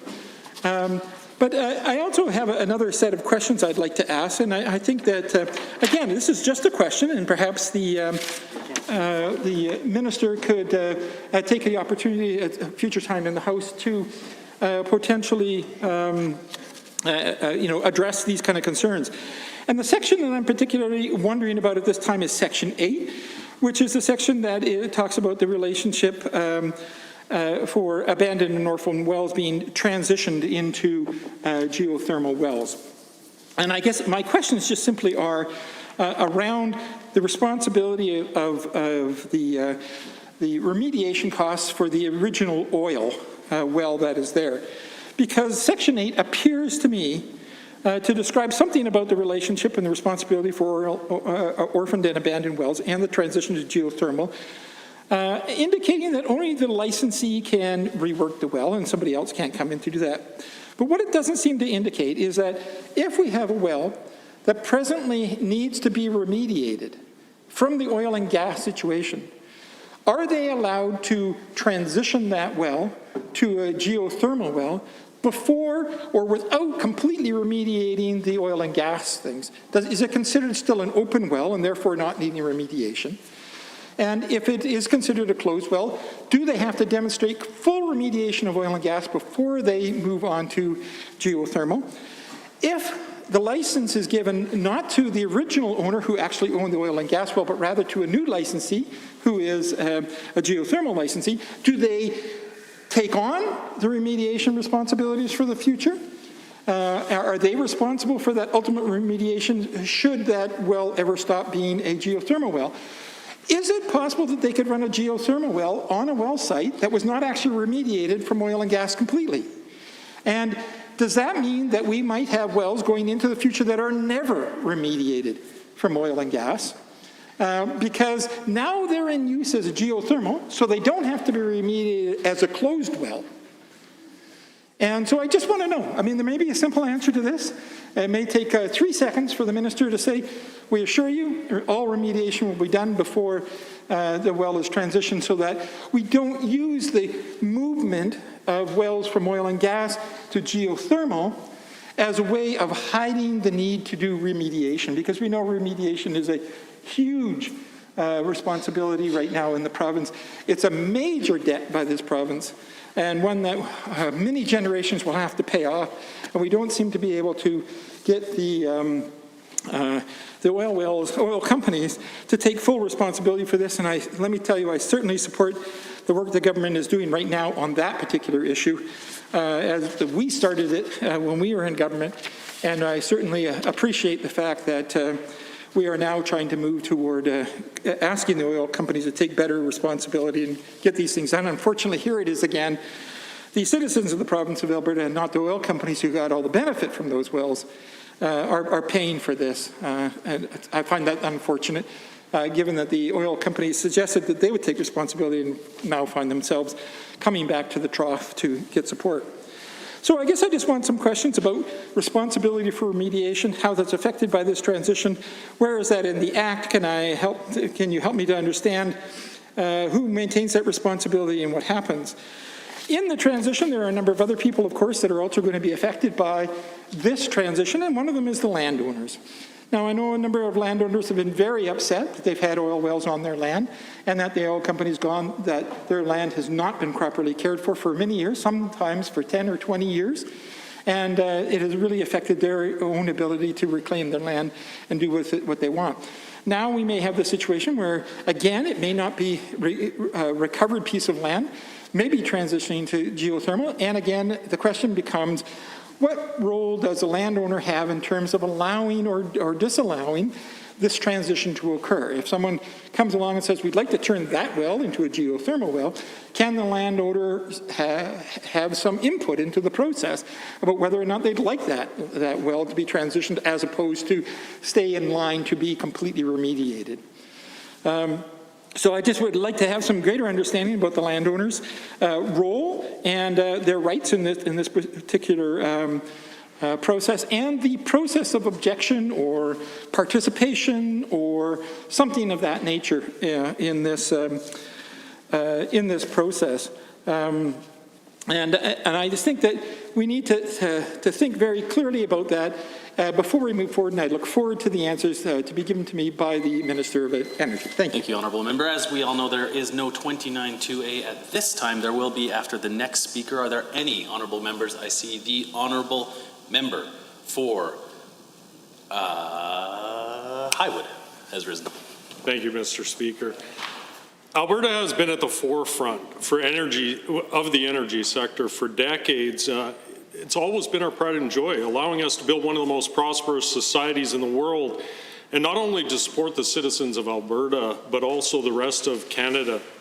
I don't think I need to remind everybody here in this House the tens of billions of dollars that have been sent to all Canadian governments, and how that has provided the revenue to be able to fund programs, build roads, support healthcare, support education here in Alberta and all the way across Canada. And that's why I'm really excited to talk in support, strong support of Bill 36, the Geothermal Resource Development Act. It shows our government's fulfillment of our promise to continue to support this integral sector of Alberta's economy, while also allowing Alberta to integrate renewable resources and clean power into our existing energy industry. Mr. Speaker, everyone on this side of the House knows that Alberta's energy sector has powered Canada's economy and prosperity from coast to coast for decades.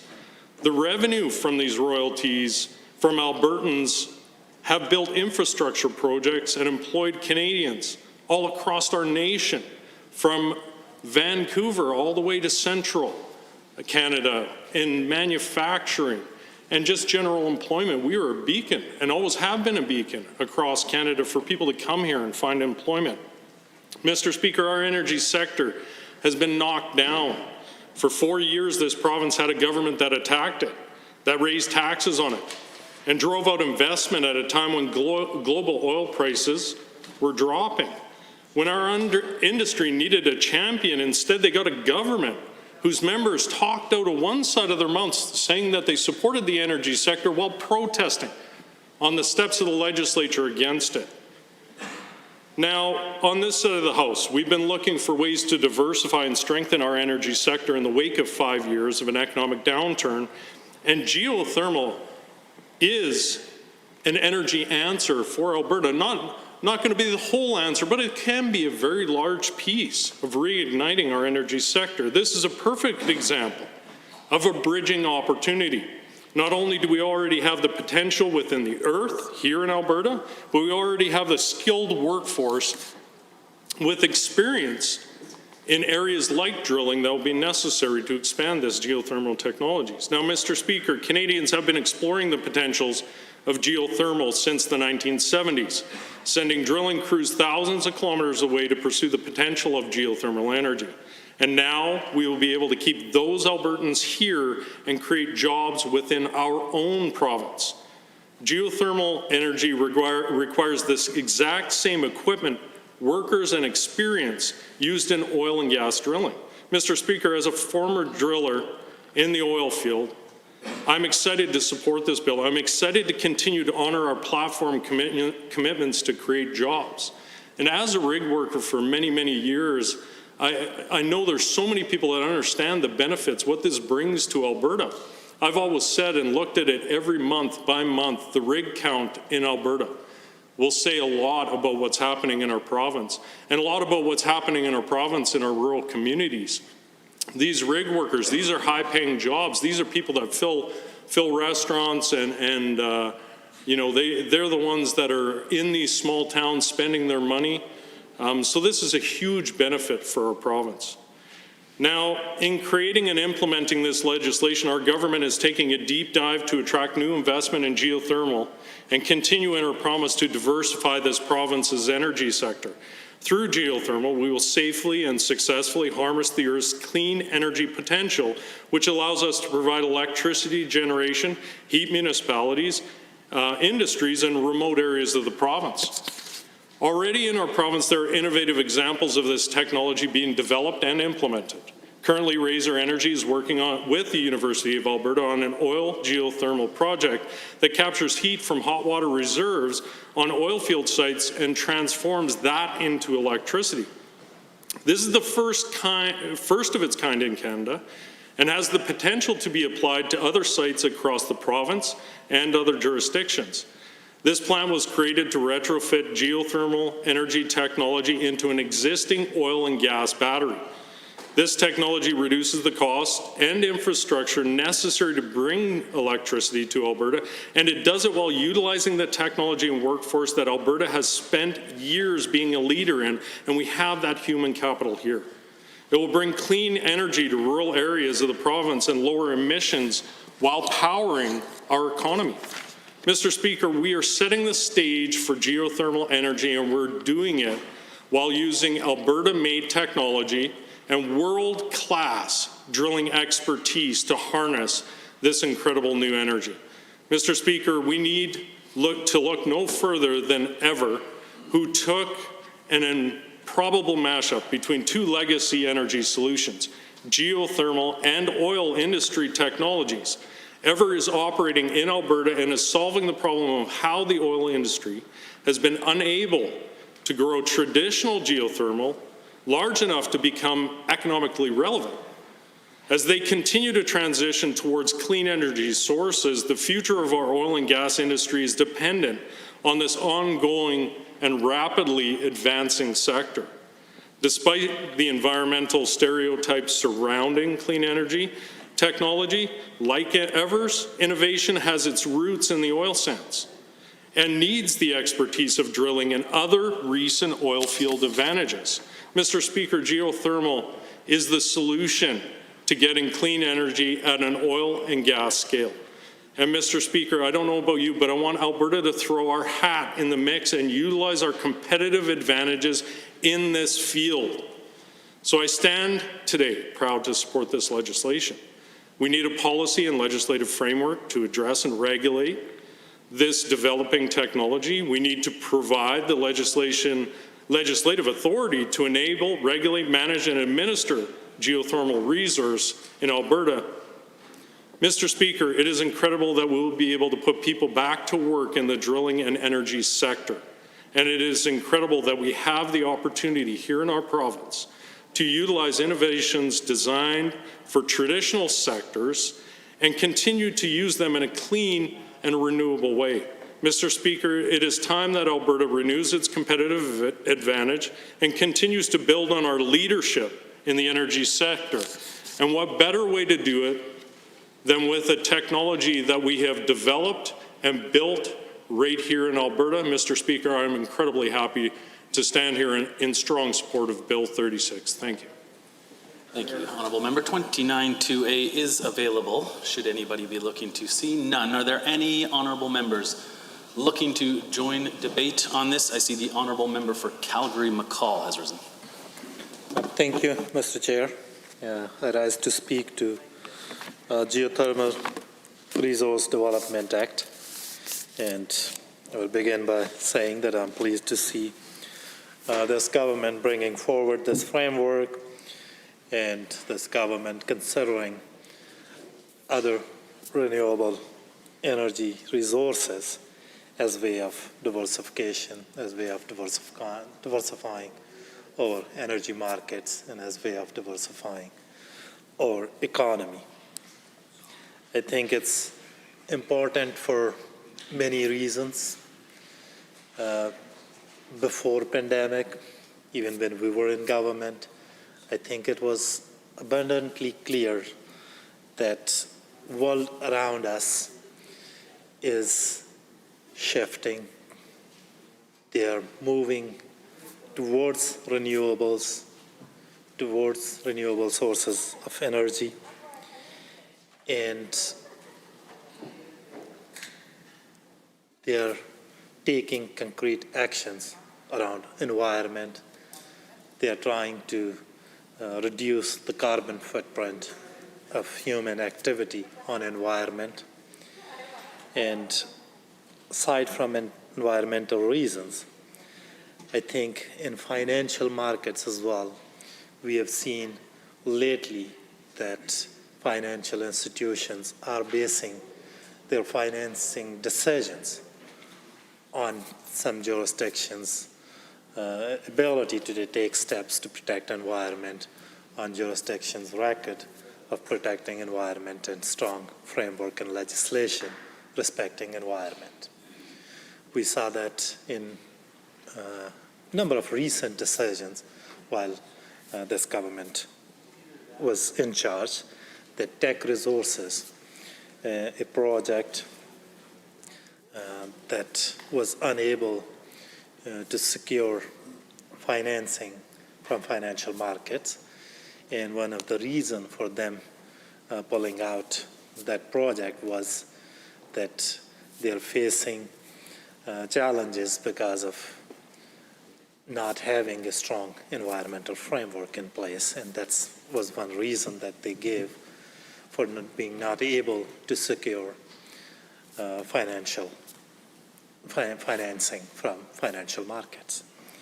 Then more recently, we saw with respect to Keystone XL that they were unable to secure financing from financial markets for a number of reasons, political uncertainty and environmental concerns. And for that reason, government has to step in and provide that financing, and the government of Alberta pledged for $7.5 billion to support that project, for which we are still waiting to see the details of. But in short, I think it's a good news that government is considering renewables. Government is changing direction from what we heard just a few months ago, like 6 months ago. I was personally present at the Calgary Chamber of Commerce event where Minister of Finance said that diversification is a long-term luxury. And that was not in the mix at that point, but we're glad to see some movement towards exploring some other resources that Alberta has. And it's certainly not something new that government is starting, because when we were in government, we have considered a number of initiatives that will consider diversifying our economy. And we knew that Alberta needs an economy that is oil and gas and plus more. And as much we focused on supporting our oil and gas industry, as much we focused on supporting Kinder Morgan pipeline, we also put in time and effort on diversifying our economy and certainly renewables, and work on geothermal was part of that strategy as well. We invested money into petrochemical diversification. We invested in new tax credits. We invested in tech spaces in post-secondary universities. Much of that progress has been reversed by this government, but this is a good first step, but this needs a lot of work to get something out of it, because so far in last 16, 17 months, what we have seen, the government focus has remained on providing $4.7 billion in corporate handout and expecting that that will create jobs, that will help our economy move forward.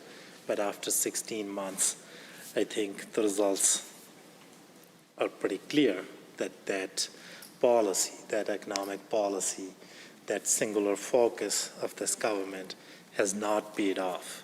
And even before the pandemic, we saw job losses everywhere. We saw job losses in private sector. We saw job losses in energy sector. And we saw job losses from education, health, and other government sectors as well. And while many of the companies who were getting direct benefit of government's $4.7 billion handout, instead of investing here in Alberta, and instead of creating jobs for Albertans, what Albertans were getting in return was layoffs, pink slips, and investment moving out of the province. So clearly, in the face of that failure of that government policy, I think government put forward this plan, which is half-baked. They have not done the homework on this policy, and that's why we have a lot of questions with respect to this piece of legislation. And as much we want to support the development of renewable resources in our province, as much we want to support any diversification efforts coming forward from this government, we need that information. We need clarity to be able to understand this legislation and be able to support that, and that clarity is not there. For instance, we are talking about geothermal resource, as my colleague from Edmonton, Rutherford, mentioned, that there are various different kinds of these resources, 5 major kinds of these resources. And before even we get into different kinds and potential of those resources, the basic question is that who owns these resources? What's the nature of this ownership? What the ownership regime will look like? And I don't think that government needed a piece of legislation to engage with Albertans, to engage with stakeholders on that very basic issue. There is still as much uncertainty about the ownership of this resource out there as it was before this piece of legislation. Because this framework is merely a government indication on behalf of government that they will engage with stakeholders on this. So that's the fundamental question, basic question, that who owns this resource? What will be the nature of that ownership? What will that ownership regime look like? What interest Albertans will have in that ownership? What kind of engagement government will have with Albertans prior to settling that ownership of this resource and before going too far out, promising what it may look like. So that's fairly fundamental question that needed to be addressed by the government, and I think that will help us understand this piece of legislation better as well, that where government is heading with this piece of legislation. Second thing is, as I said, that we are all in favor of diversification. We are all in favor of renewable resource development. And I think for the most part, what we hear in this chamber from the government side is that they will say that government has no role in markets, that government should stay out of the markets. But thing is that we have seen in this province, even when we developed our oil and gas resources, that it was because of government's role and strong leadership coming from Premier Lougheed. Public money was invested into Suncor and its predecessors' companies to set up that enterprise that generated prosperity for all Albertan, in fact, all Canadian, that attracted people from all around the globe to this province. There was that vision of a government, there was that leadership of that government that attracted that investment, that attracted that talent, that attracted people from all across Canada and the globe to Alberta and put Alberta on the world map. And that industry continues to generate prosperity, continues to remain important, but we know that with the passage of time and over time, there had been many technological developments that Alberta can benefit from and Alberta can position itself to be the leader and to be the focus in coming decades. And certainly geothermal can be one, hydrogen can be one.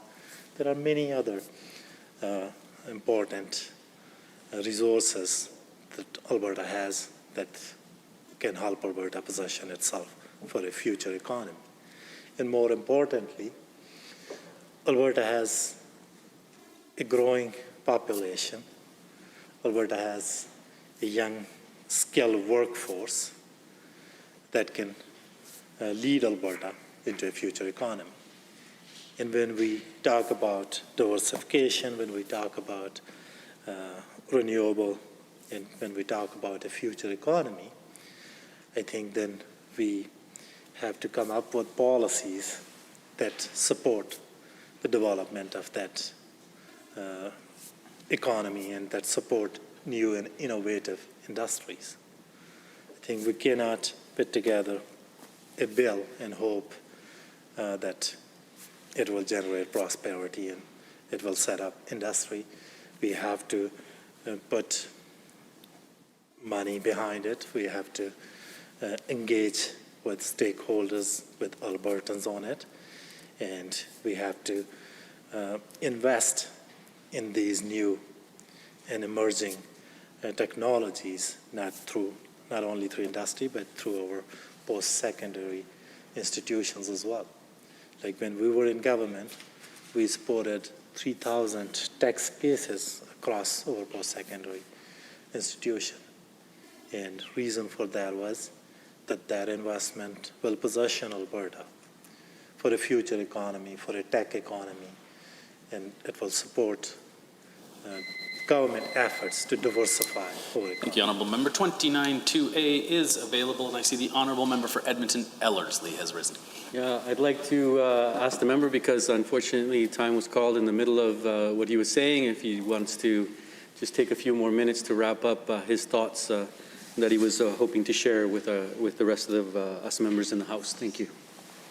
Thank you. With 4.5 minutes left, Honourable Member for Calgary-McCall. Thank you. I was talking about our government investment in creating tech spaces across post-secondary institutions. I think universities are a hub of innovation. That's where you generate new technologies, you generate knowledge, you generate skilled workforce that helps you transition into a future economy, that helps you develop technologies to develop the resources that Alberta has. However, I think what we have seen from this government, that they have cut funding for post-secondary institutions. They have increased tuition fees for post-secondary institutions.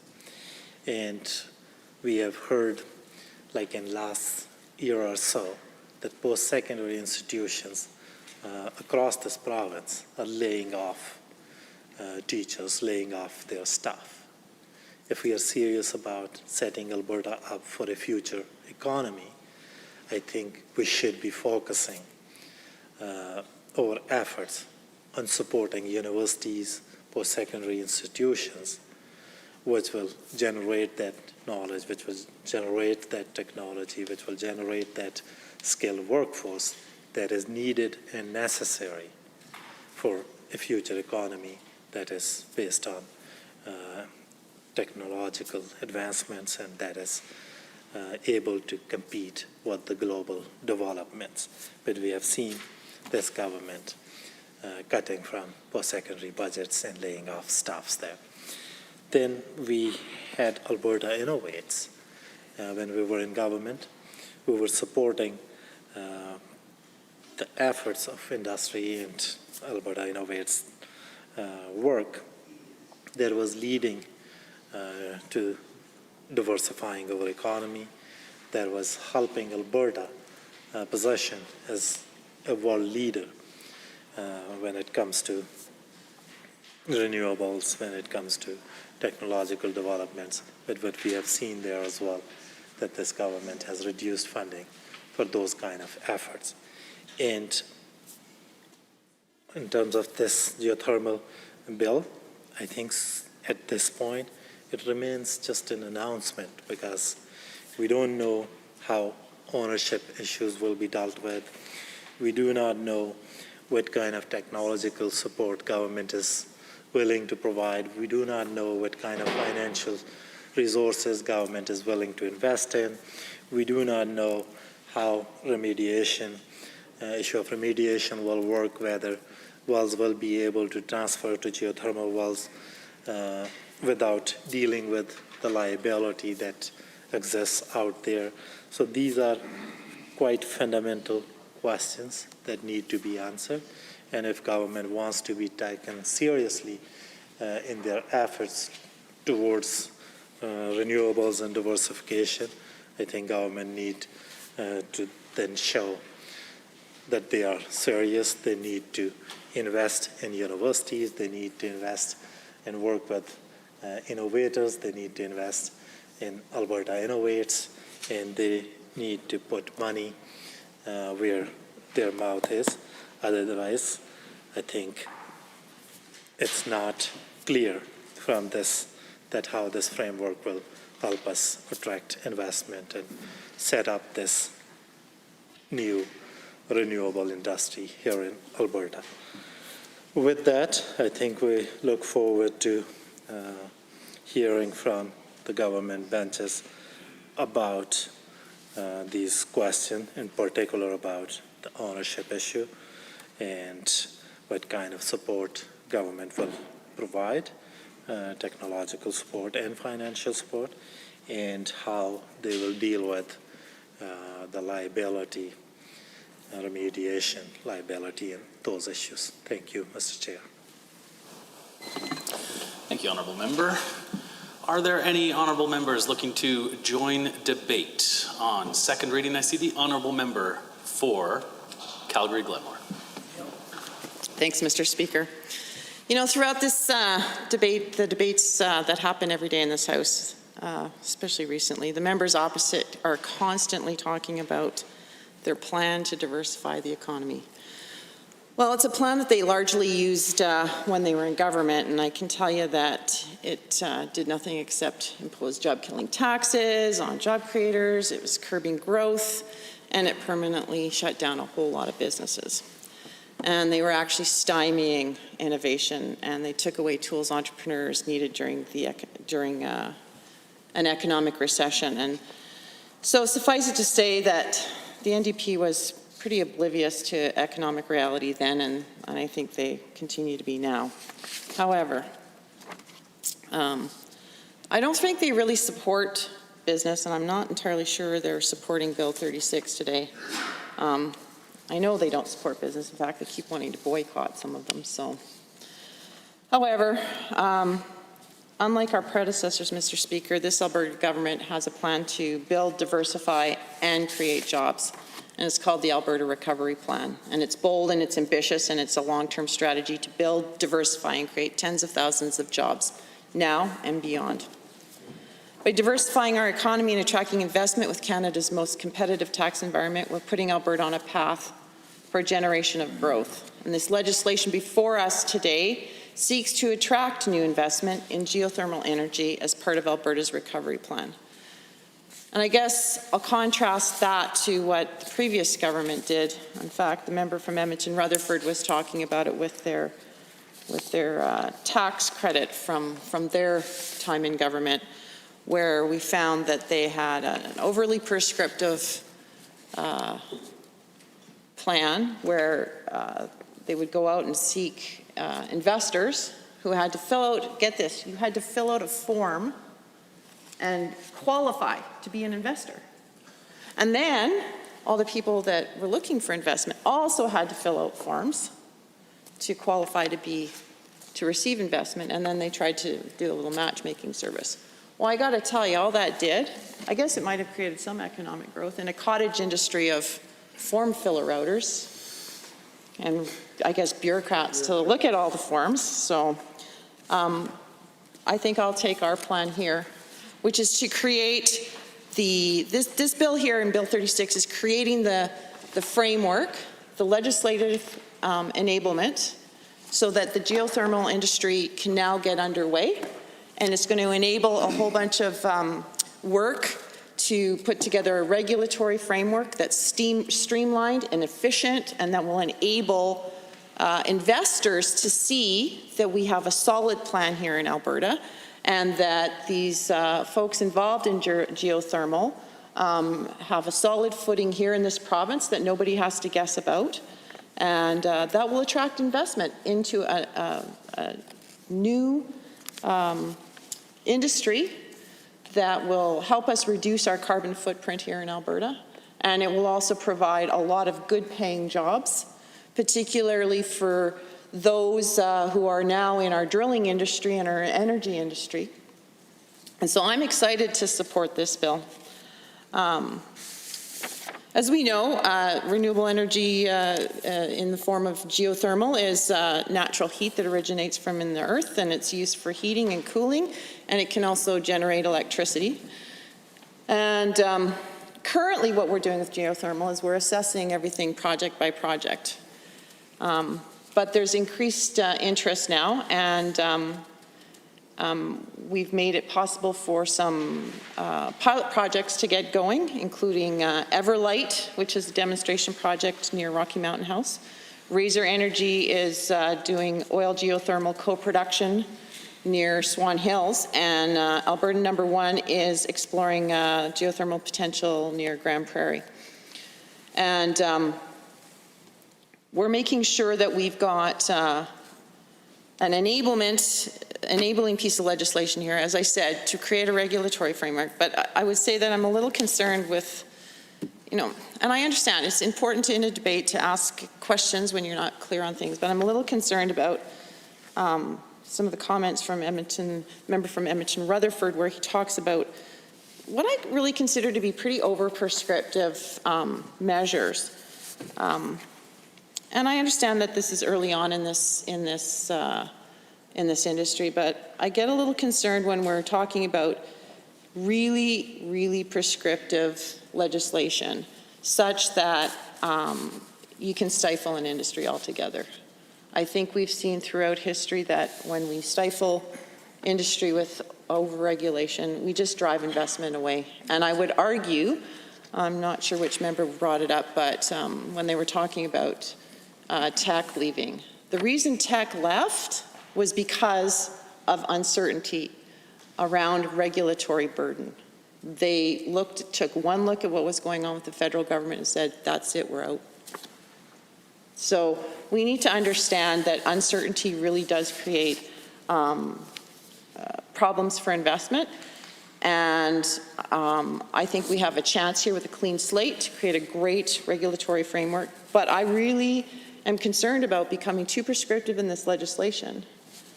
And I think that one of the speakers also brought up that they wanted to see more consultation.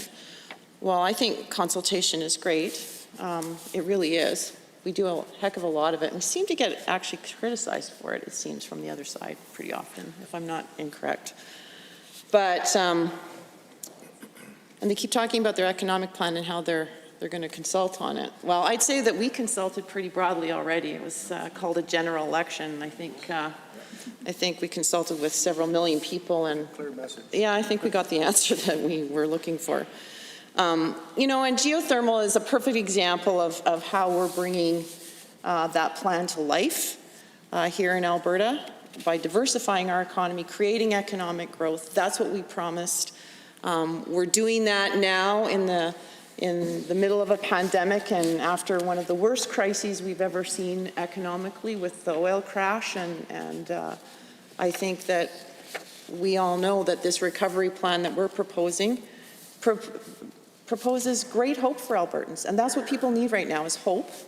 And this nascent industry in geothermal provides hope for an industry that has been battered pretty heavily, not only by pricing and battles between Russia and Saudi Arabia and OPEC and the rest, but it's also had to battle the onslaught from the green left. And I got to tell you, here in Alberta, we need some hope. And this will provide that hope for really qualified, hardworking people from Alberta to get back to work in an energy industry. And I have to tell you, I'm pretty tired of hearing the criticism of our energy industry. And I think that every time we're doing something innovative to ensure that we're building upon the solid foundation that energy has given us in this province, that we need to make sure that we support that wholeheartedly and to make sure that we're doing everything possible to drive as much investment into that as we can. And that's by creating a solid regulatory framework that's thoughtful, that takes into consideration all of the things that energy has been doing really well for a long time.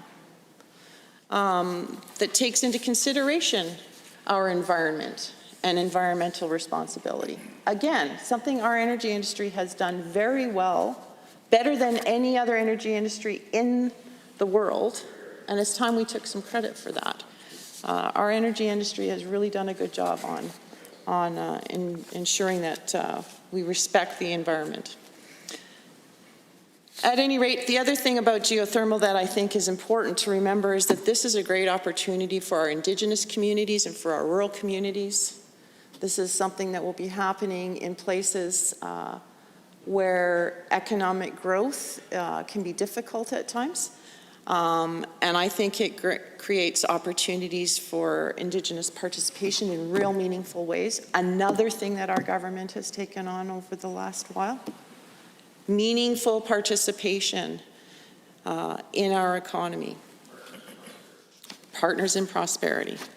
And so I'm really excited about Bill 36 and all of the incredible things that can come out of this, not the least of which is clean energy in the form of electricity, in the form of heat. And, you know, it's going to drive some really innovative industry just on that front. Think about some of the greenhouse operations that can come out of this. There's a lot of great industrial opportunity here, and I think that too will bring investment into our province. So I'm pretty excited about that.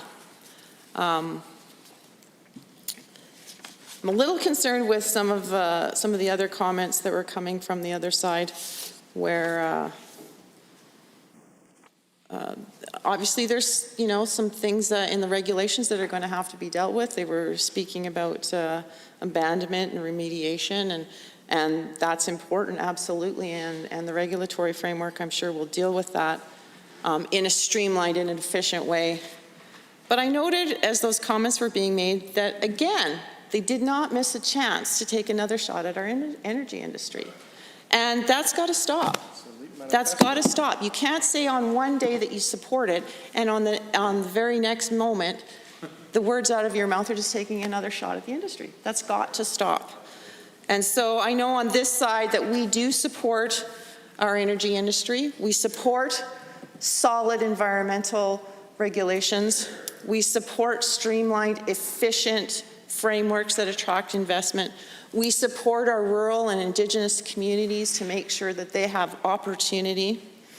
And we make sure that we consult with people, not only during elections, but I'll tell you with this one, we've talked to a lot of stakeholders that include the Geothermal Energy Association, Energy Futures Lab, the Canadian Association of Oil Well Drilling Contractors, and they're all excited to be part of this. And so I'll just say this, we've got to keep growing our economy. We've got to protect livelihoods.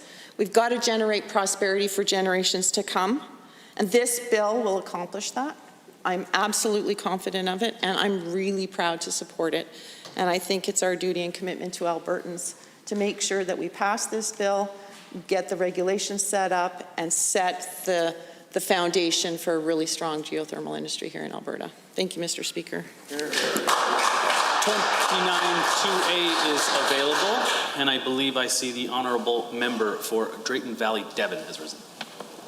Thank you, Mr. Speaker. I am very excited today to stand up and speak to Bill 36, the geothermal. I hesitate to interrupt, but this is a 292A. Sorry. So if you would like to, okay, I will at this moment then take the opportunity to see if there are any other takers with regards to 292A. And if not, then I will cede the floor to the honourable member for Drayton Valley, Devon, should he wish to continue. Thank you, Mr. Speaker. Sorry about that. Should have listened before I stood up. As I was saying, I'm very excited about being able to speak to this bill, which explains why I jumped up at the first opportunity. You know, I remember meeting in, I think it was 2016 or 2017, with a geothermal company called Ever. And met with them and began my journey on the geothermal path. And had a very interesting conversation with them, and I learned a lot about their technology, and it appeared to me that this was going to move the geothermal industry in Alberta forward. And I remember meeting with various people when we were in opposition with Wild Rose critics, I believe with the Honourable Minister of Infrastructure. We met at that time. And I even remember meeting with some of the ministers from the then NDP government, trying to encourage them to consider diversifying the Alberta economy into the geothermal energy area. And in 2019, I was excited when the United Conservative Party committed to exploring innovation in a wide range area of sectors of the economy, but mentioning geothermal energy as one of those that we would be prepared to look into. I believe that the geothermal energy and industry is we have a prime opportunity here to diversify our economy. I believe it's a resource that needs to be harvested and to be used for the benefit of Albertans. Now, one of the reasons that I explored geothermal energy is because it has the potential to put the very people and the very companies that are responsible for exploring and drilling and harvesting and maintaining our oil and gas industry. We have the capacity to place these people and to put these people back to work doing exactly what they're already doing. Drilling and exploring and harvesting, only this time doing it for geothermal heat. The fact that in creating a brand new geothermal industry in Alberta that you are also employing our energy workers is only one of the benefits that I believe that a geothermal energy industry will bring to Alberta. In a world that is transitioning energy sources, and over the next 60 or 70 or whatever number of years that it takes, the fact that geothermal energy will be a part of that equation, that it will help to reduce the carbon emissions in Alberta, that it will help to green the barrel in Alberta is an advantage with the geothermal industry. Geothermal energy is a renewable resource. But unlike solar and wind, which only produce energy some of the time, geothermal energy is baseload energy. It's available 365.25 days of the year, 24 hours a day. And geothermal projects are going to help to ensure that the Alberta grid is the most stable electrical grid anywhere in the world. During cold spells and hot spells, the draw on our grid is at its greatest. And solar and wind renewable energy are not consistent, not constant. Matter of fact, when it's 40 degrees below zero in Alberta, the wind often doesn't blow. And anybody that decides to go on the AESO site can see that at that point in time, renewable energy is often at a zero for our grid. And this can result in a decrease in the electricity being generated. And there have been times in the last few years when the electricity on the grid has come perilously close to being overtaxed. Geothermal energy can provide a stable source of renewable energy that is significantly more reliable than solar or wind-generated energy. Geothermal energy, I believe, can attract new industries to Alberta. Data centers use huge amounts of energy, and many want at least a portion of that energy to be renewable. A geothermal source, because it is baseload energy, fits the bill for industries like data centers. And geothermal projects have the capacity to bring black start-capable electricity to the Alberta grid. Should the Alberta grid go down, each of the geothermal loops, for instance from Ever, has the capacity to start up the coal and the natural gas electricity plants and help them to boot back up. This provides a significant increase in Alberta's flexibility and stability within our electrical grid. Geothermal energy offers First Nations and rural communities opportunities to benefit from the energy of the earth. These communities can repurpose inactive wells or use a system of cogeneration that harnesses the heat from active wells to provide energy that could be used for greenhouses that will produce locally badly needed food and jobs to those communities. and it will increase our food certainty in the province of Alberta. Now, one of the things that I've learned over the past 4 years or so about the geothermal energy is that there are various types of geothermal energy. There's deep well, there's co-production or cogeneration, and high heat reservoir geothermal energy. Now, the traditional form of geothermal energy that's been used in the past in many areas of the world is restricted to very high source heat reservoirs, where there's specific geological conditions exist that could provide the desired heat necessary for geothermal energy to make sense economically. Now, what we can find is that Alberta entrepreneurs and businesses are beginning to apply new technologies and knowledge garnered from our oil and gas industry in Alberta and applying it to the geothermal industry, and that they are beginning to widen the application and the capacity and the economic opportunity for geothermal energy to a much wider swath of the geography of Alberta. For instance, deep well, closed loop systems and cogeneration situations where the heat from existing wells can be used as a source of heat are beginning to change the geothermal landscape. Indeed, Ever's pilot project near Rocky Mountain House, which I had the pleasure to visit in 2019, clearly established that a deep well, closed-loop system was capable of tapping into the Alberta heat reservoir up and down almost the entire foothills of the Alberta Rocky Mountains. And in many other areas of Alberta where they could tap into that heat source, and they were only looking for a heat source of around 100 to 120 degrees Celsius. Alberta has the potential to diversify its energy economy. And this legislation is going to help move Alberta forward by setting the legal and the regulatory framework needed to have a geothermal industry in Alberta. Now, the Drayton Valley Devon constituency is just one constituency where there are projects just beginning to start up or are starting to have conversations about access to both deep well, closed-loop geothermal heat, as well as cogeneration from existing oil and gas wells, with enough heat to be able to use for projects like hydroponic greenhouses. Now, the geothermal energy has great potential across Alberta. It could generate up to 6,100 megawatts of thermal power and a capacity for about 1,000 to 1,150 megawatts of recoverable power. And in the process, this is going to put many companies and workers in the drilling industry and the service industry back to work using the very skills that they have perfected in Alberta's oil and gas industry. So Bill 36, the Geothermal Resource Development Act, is one piece of the puzzle of the Alberta Recovery Plan, and it's going to help to grow and to diversify the Alberta economy. Now, Alberta currently has a policy in place for the accumulation of ground source heat exchange systems, or geo-exchange projects. And for projects that are completed like above the base of the groundwater protection, and this is obviously regulated by the Environment and Parks and the Water Act and the Water Ministerial Regulation.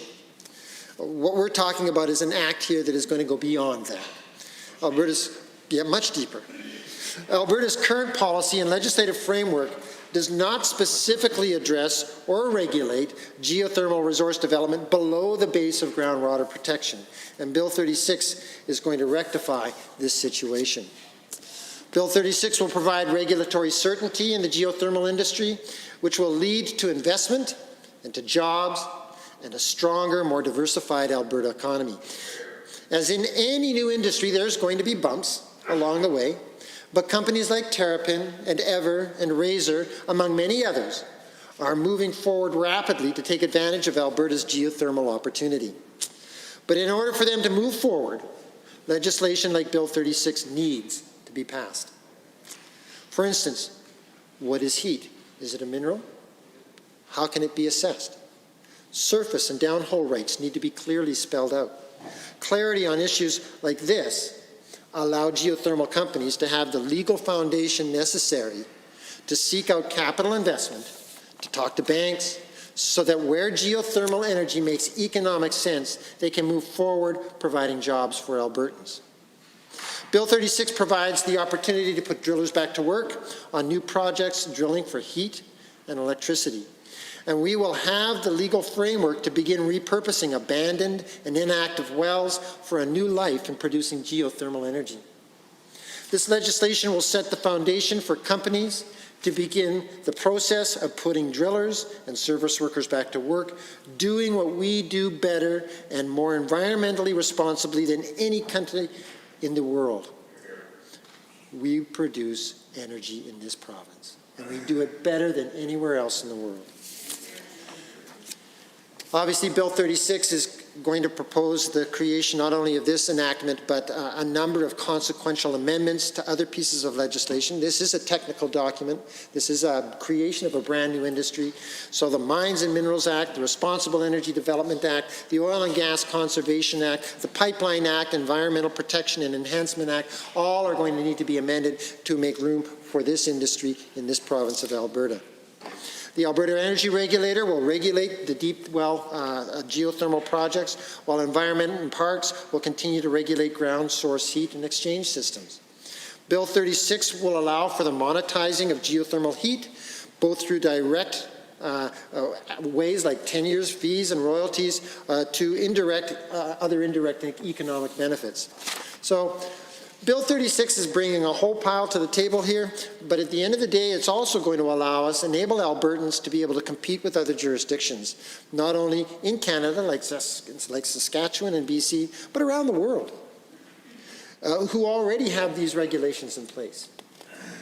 So when we take a look, Bill 36, the Geothermal Resource Development Act, is a step forward in Alberta's energy future. It's an act that speaks to a positive economic future. It builds on the resources and skills that we presently have while expanding and diversifying our energy economy.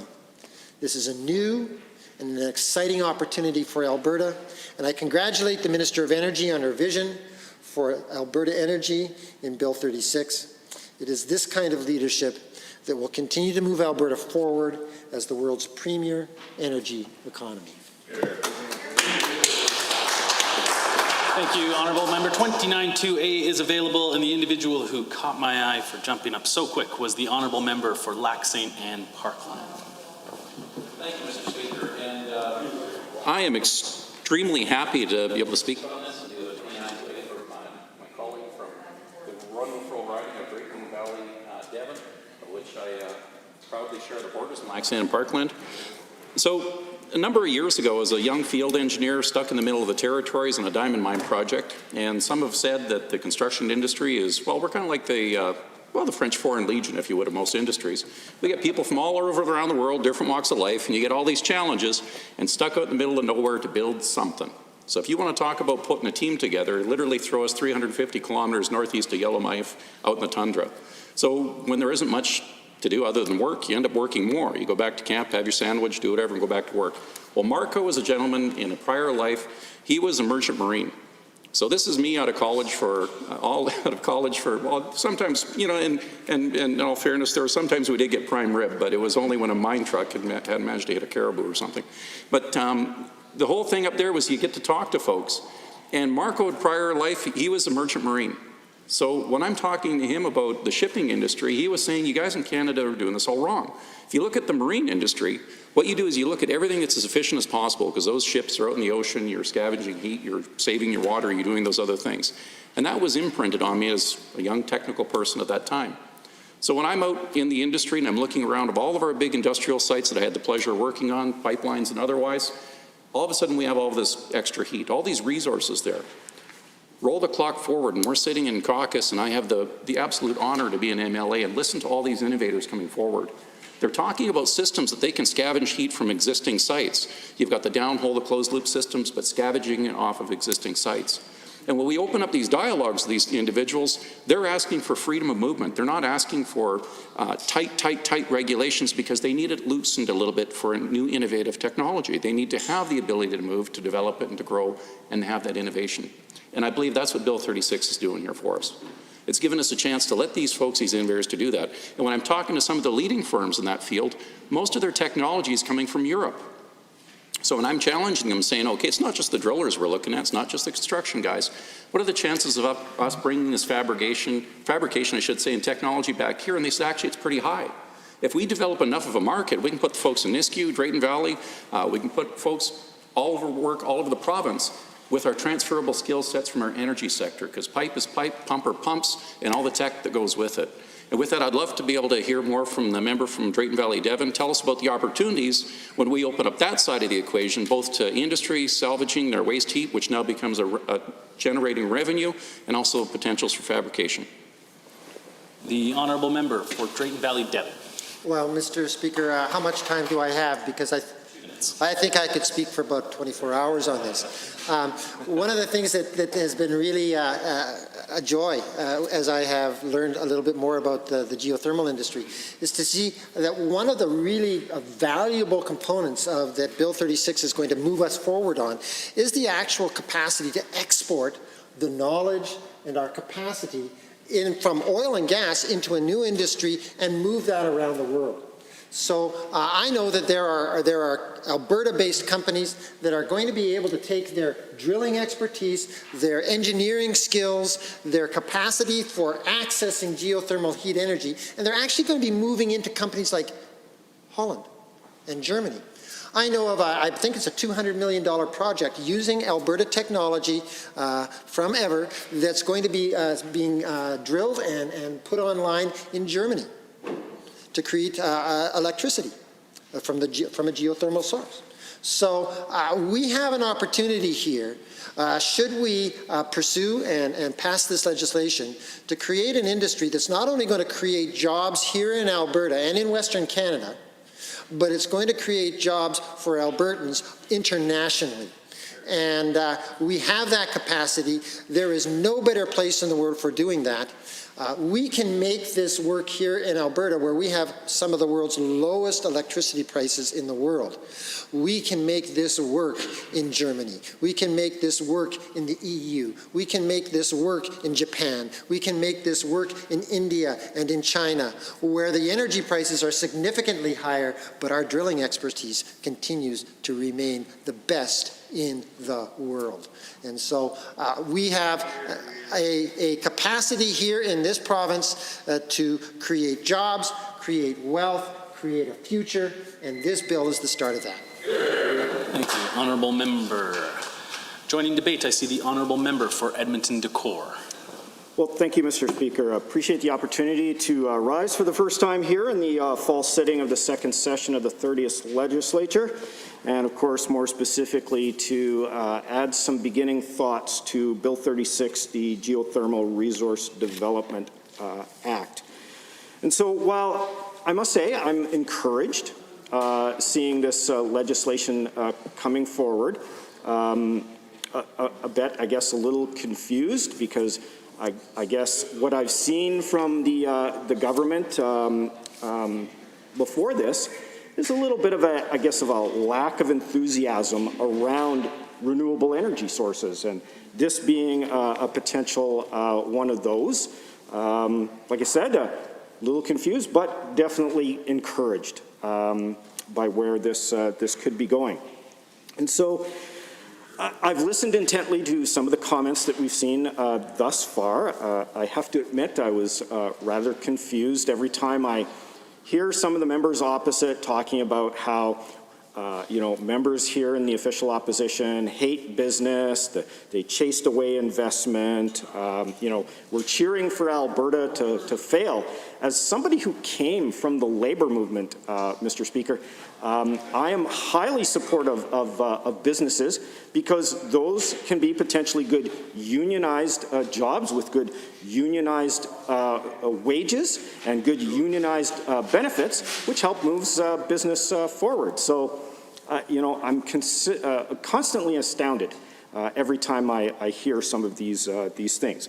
But to get back to Bill 36, more specifically, I'm hoping, Mr. Speaker, that this will be a little bit more than just a piece of legislation that we pass in this House and nothing else is done about it. Because the one thing that I don't want to see happen with this is that potentially it trips right at the starting line. We've certainly seen investors, and lenders take some positions around climate change and whether they'll be supporting projects and whatnot. And so, it's more than just legislation, and sometimes it's even more than just money that will attract them. And so I think I would be remiss, Mr. Speaker, if I didn't point some of these things out that I think might pose challenges to getting people to invest within this industry. I'm hoping they will come in droves, Mr. Speaker.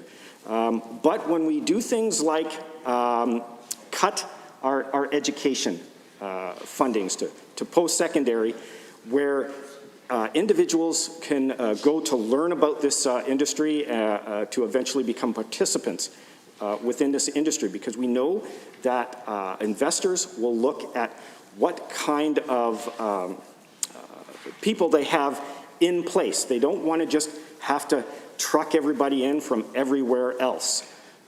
They look for what's local. And so if we find ourselves shortchanging our education system, we could find people that either aren't able to access that post-secondary education to get involved in this industry, or as soon as they do manage to get that education, because this industry might have tripped at the finish line, they'll be going to some of those other places that we just heard would be great locations to bring that kind of industry to, because they are investing in their education system. We see things like cutbacks within our health system. We see fights with our doctors. We see fights with our nurses. These are also things that investors look at in terms of infrastructure around healthcare and the health of Albertans in general. If they don't see these kinds of things in place, they won't bring their investment dollars here. So again, are we now setting ourselves up potentially to have this industry that I think could bring a lot of prosperity to Alberta, trip at the starting line here? And so my hope is as this discussion progresses, we get a chance to bring in some of these thoughts to the debate, and hopefully we start to see some movement on that. And so more specifically around Bill 36, we've heard this brought up by some of the members from our side of the House here around the actual investment within the industry, to be able to encourage those investors, those companies to come in, because it's not going to be cheap. And so what other, incentives do they have? I know in the previous NDP government, we brought in things like the investor tax credit, the capital investment tax credit. And what we were saying to these investors was, when you spend your money here, you will get something in return.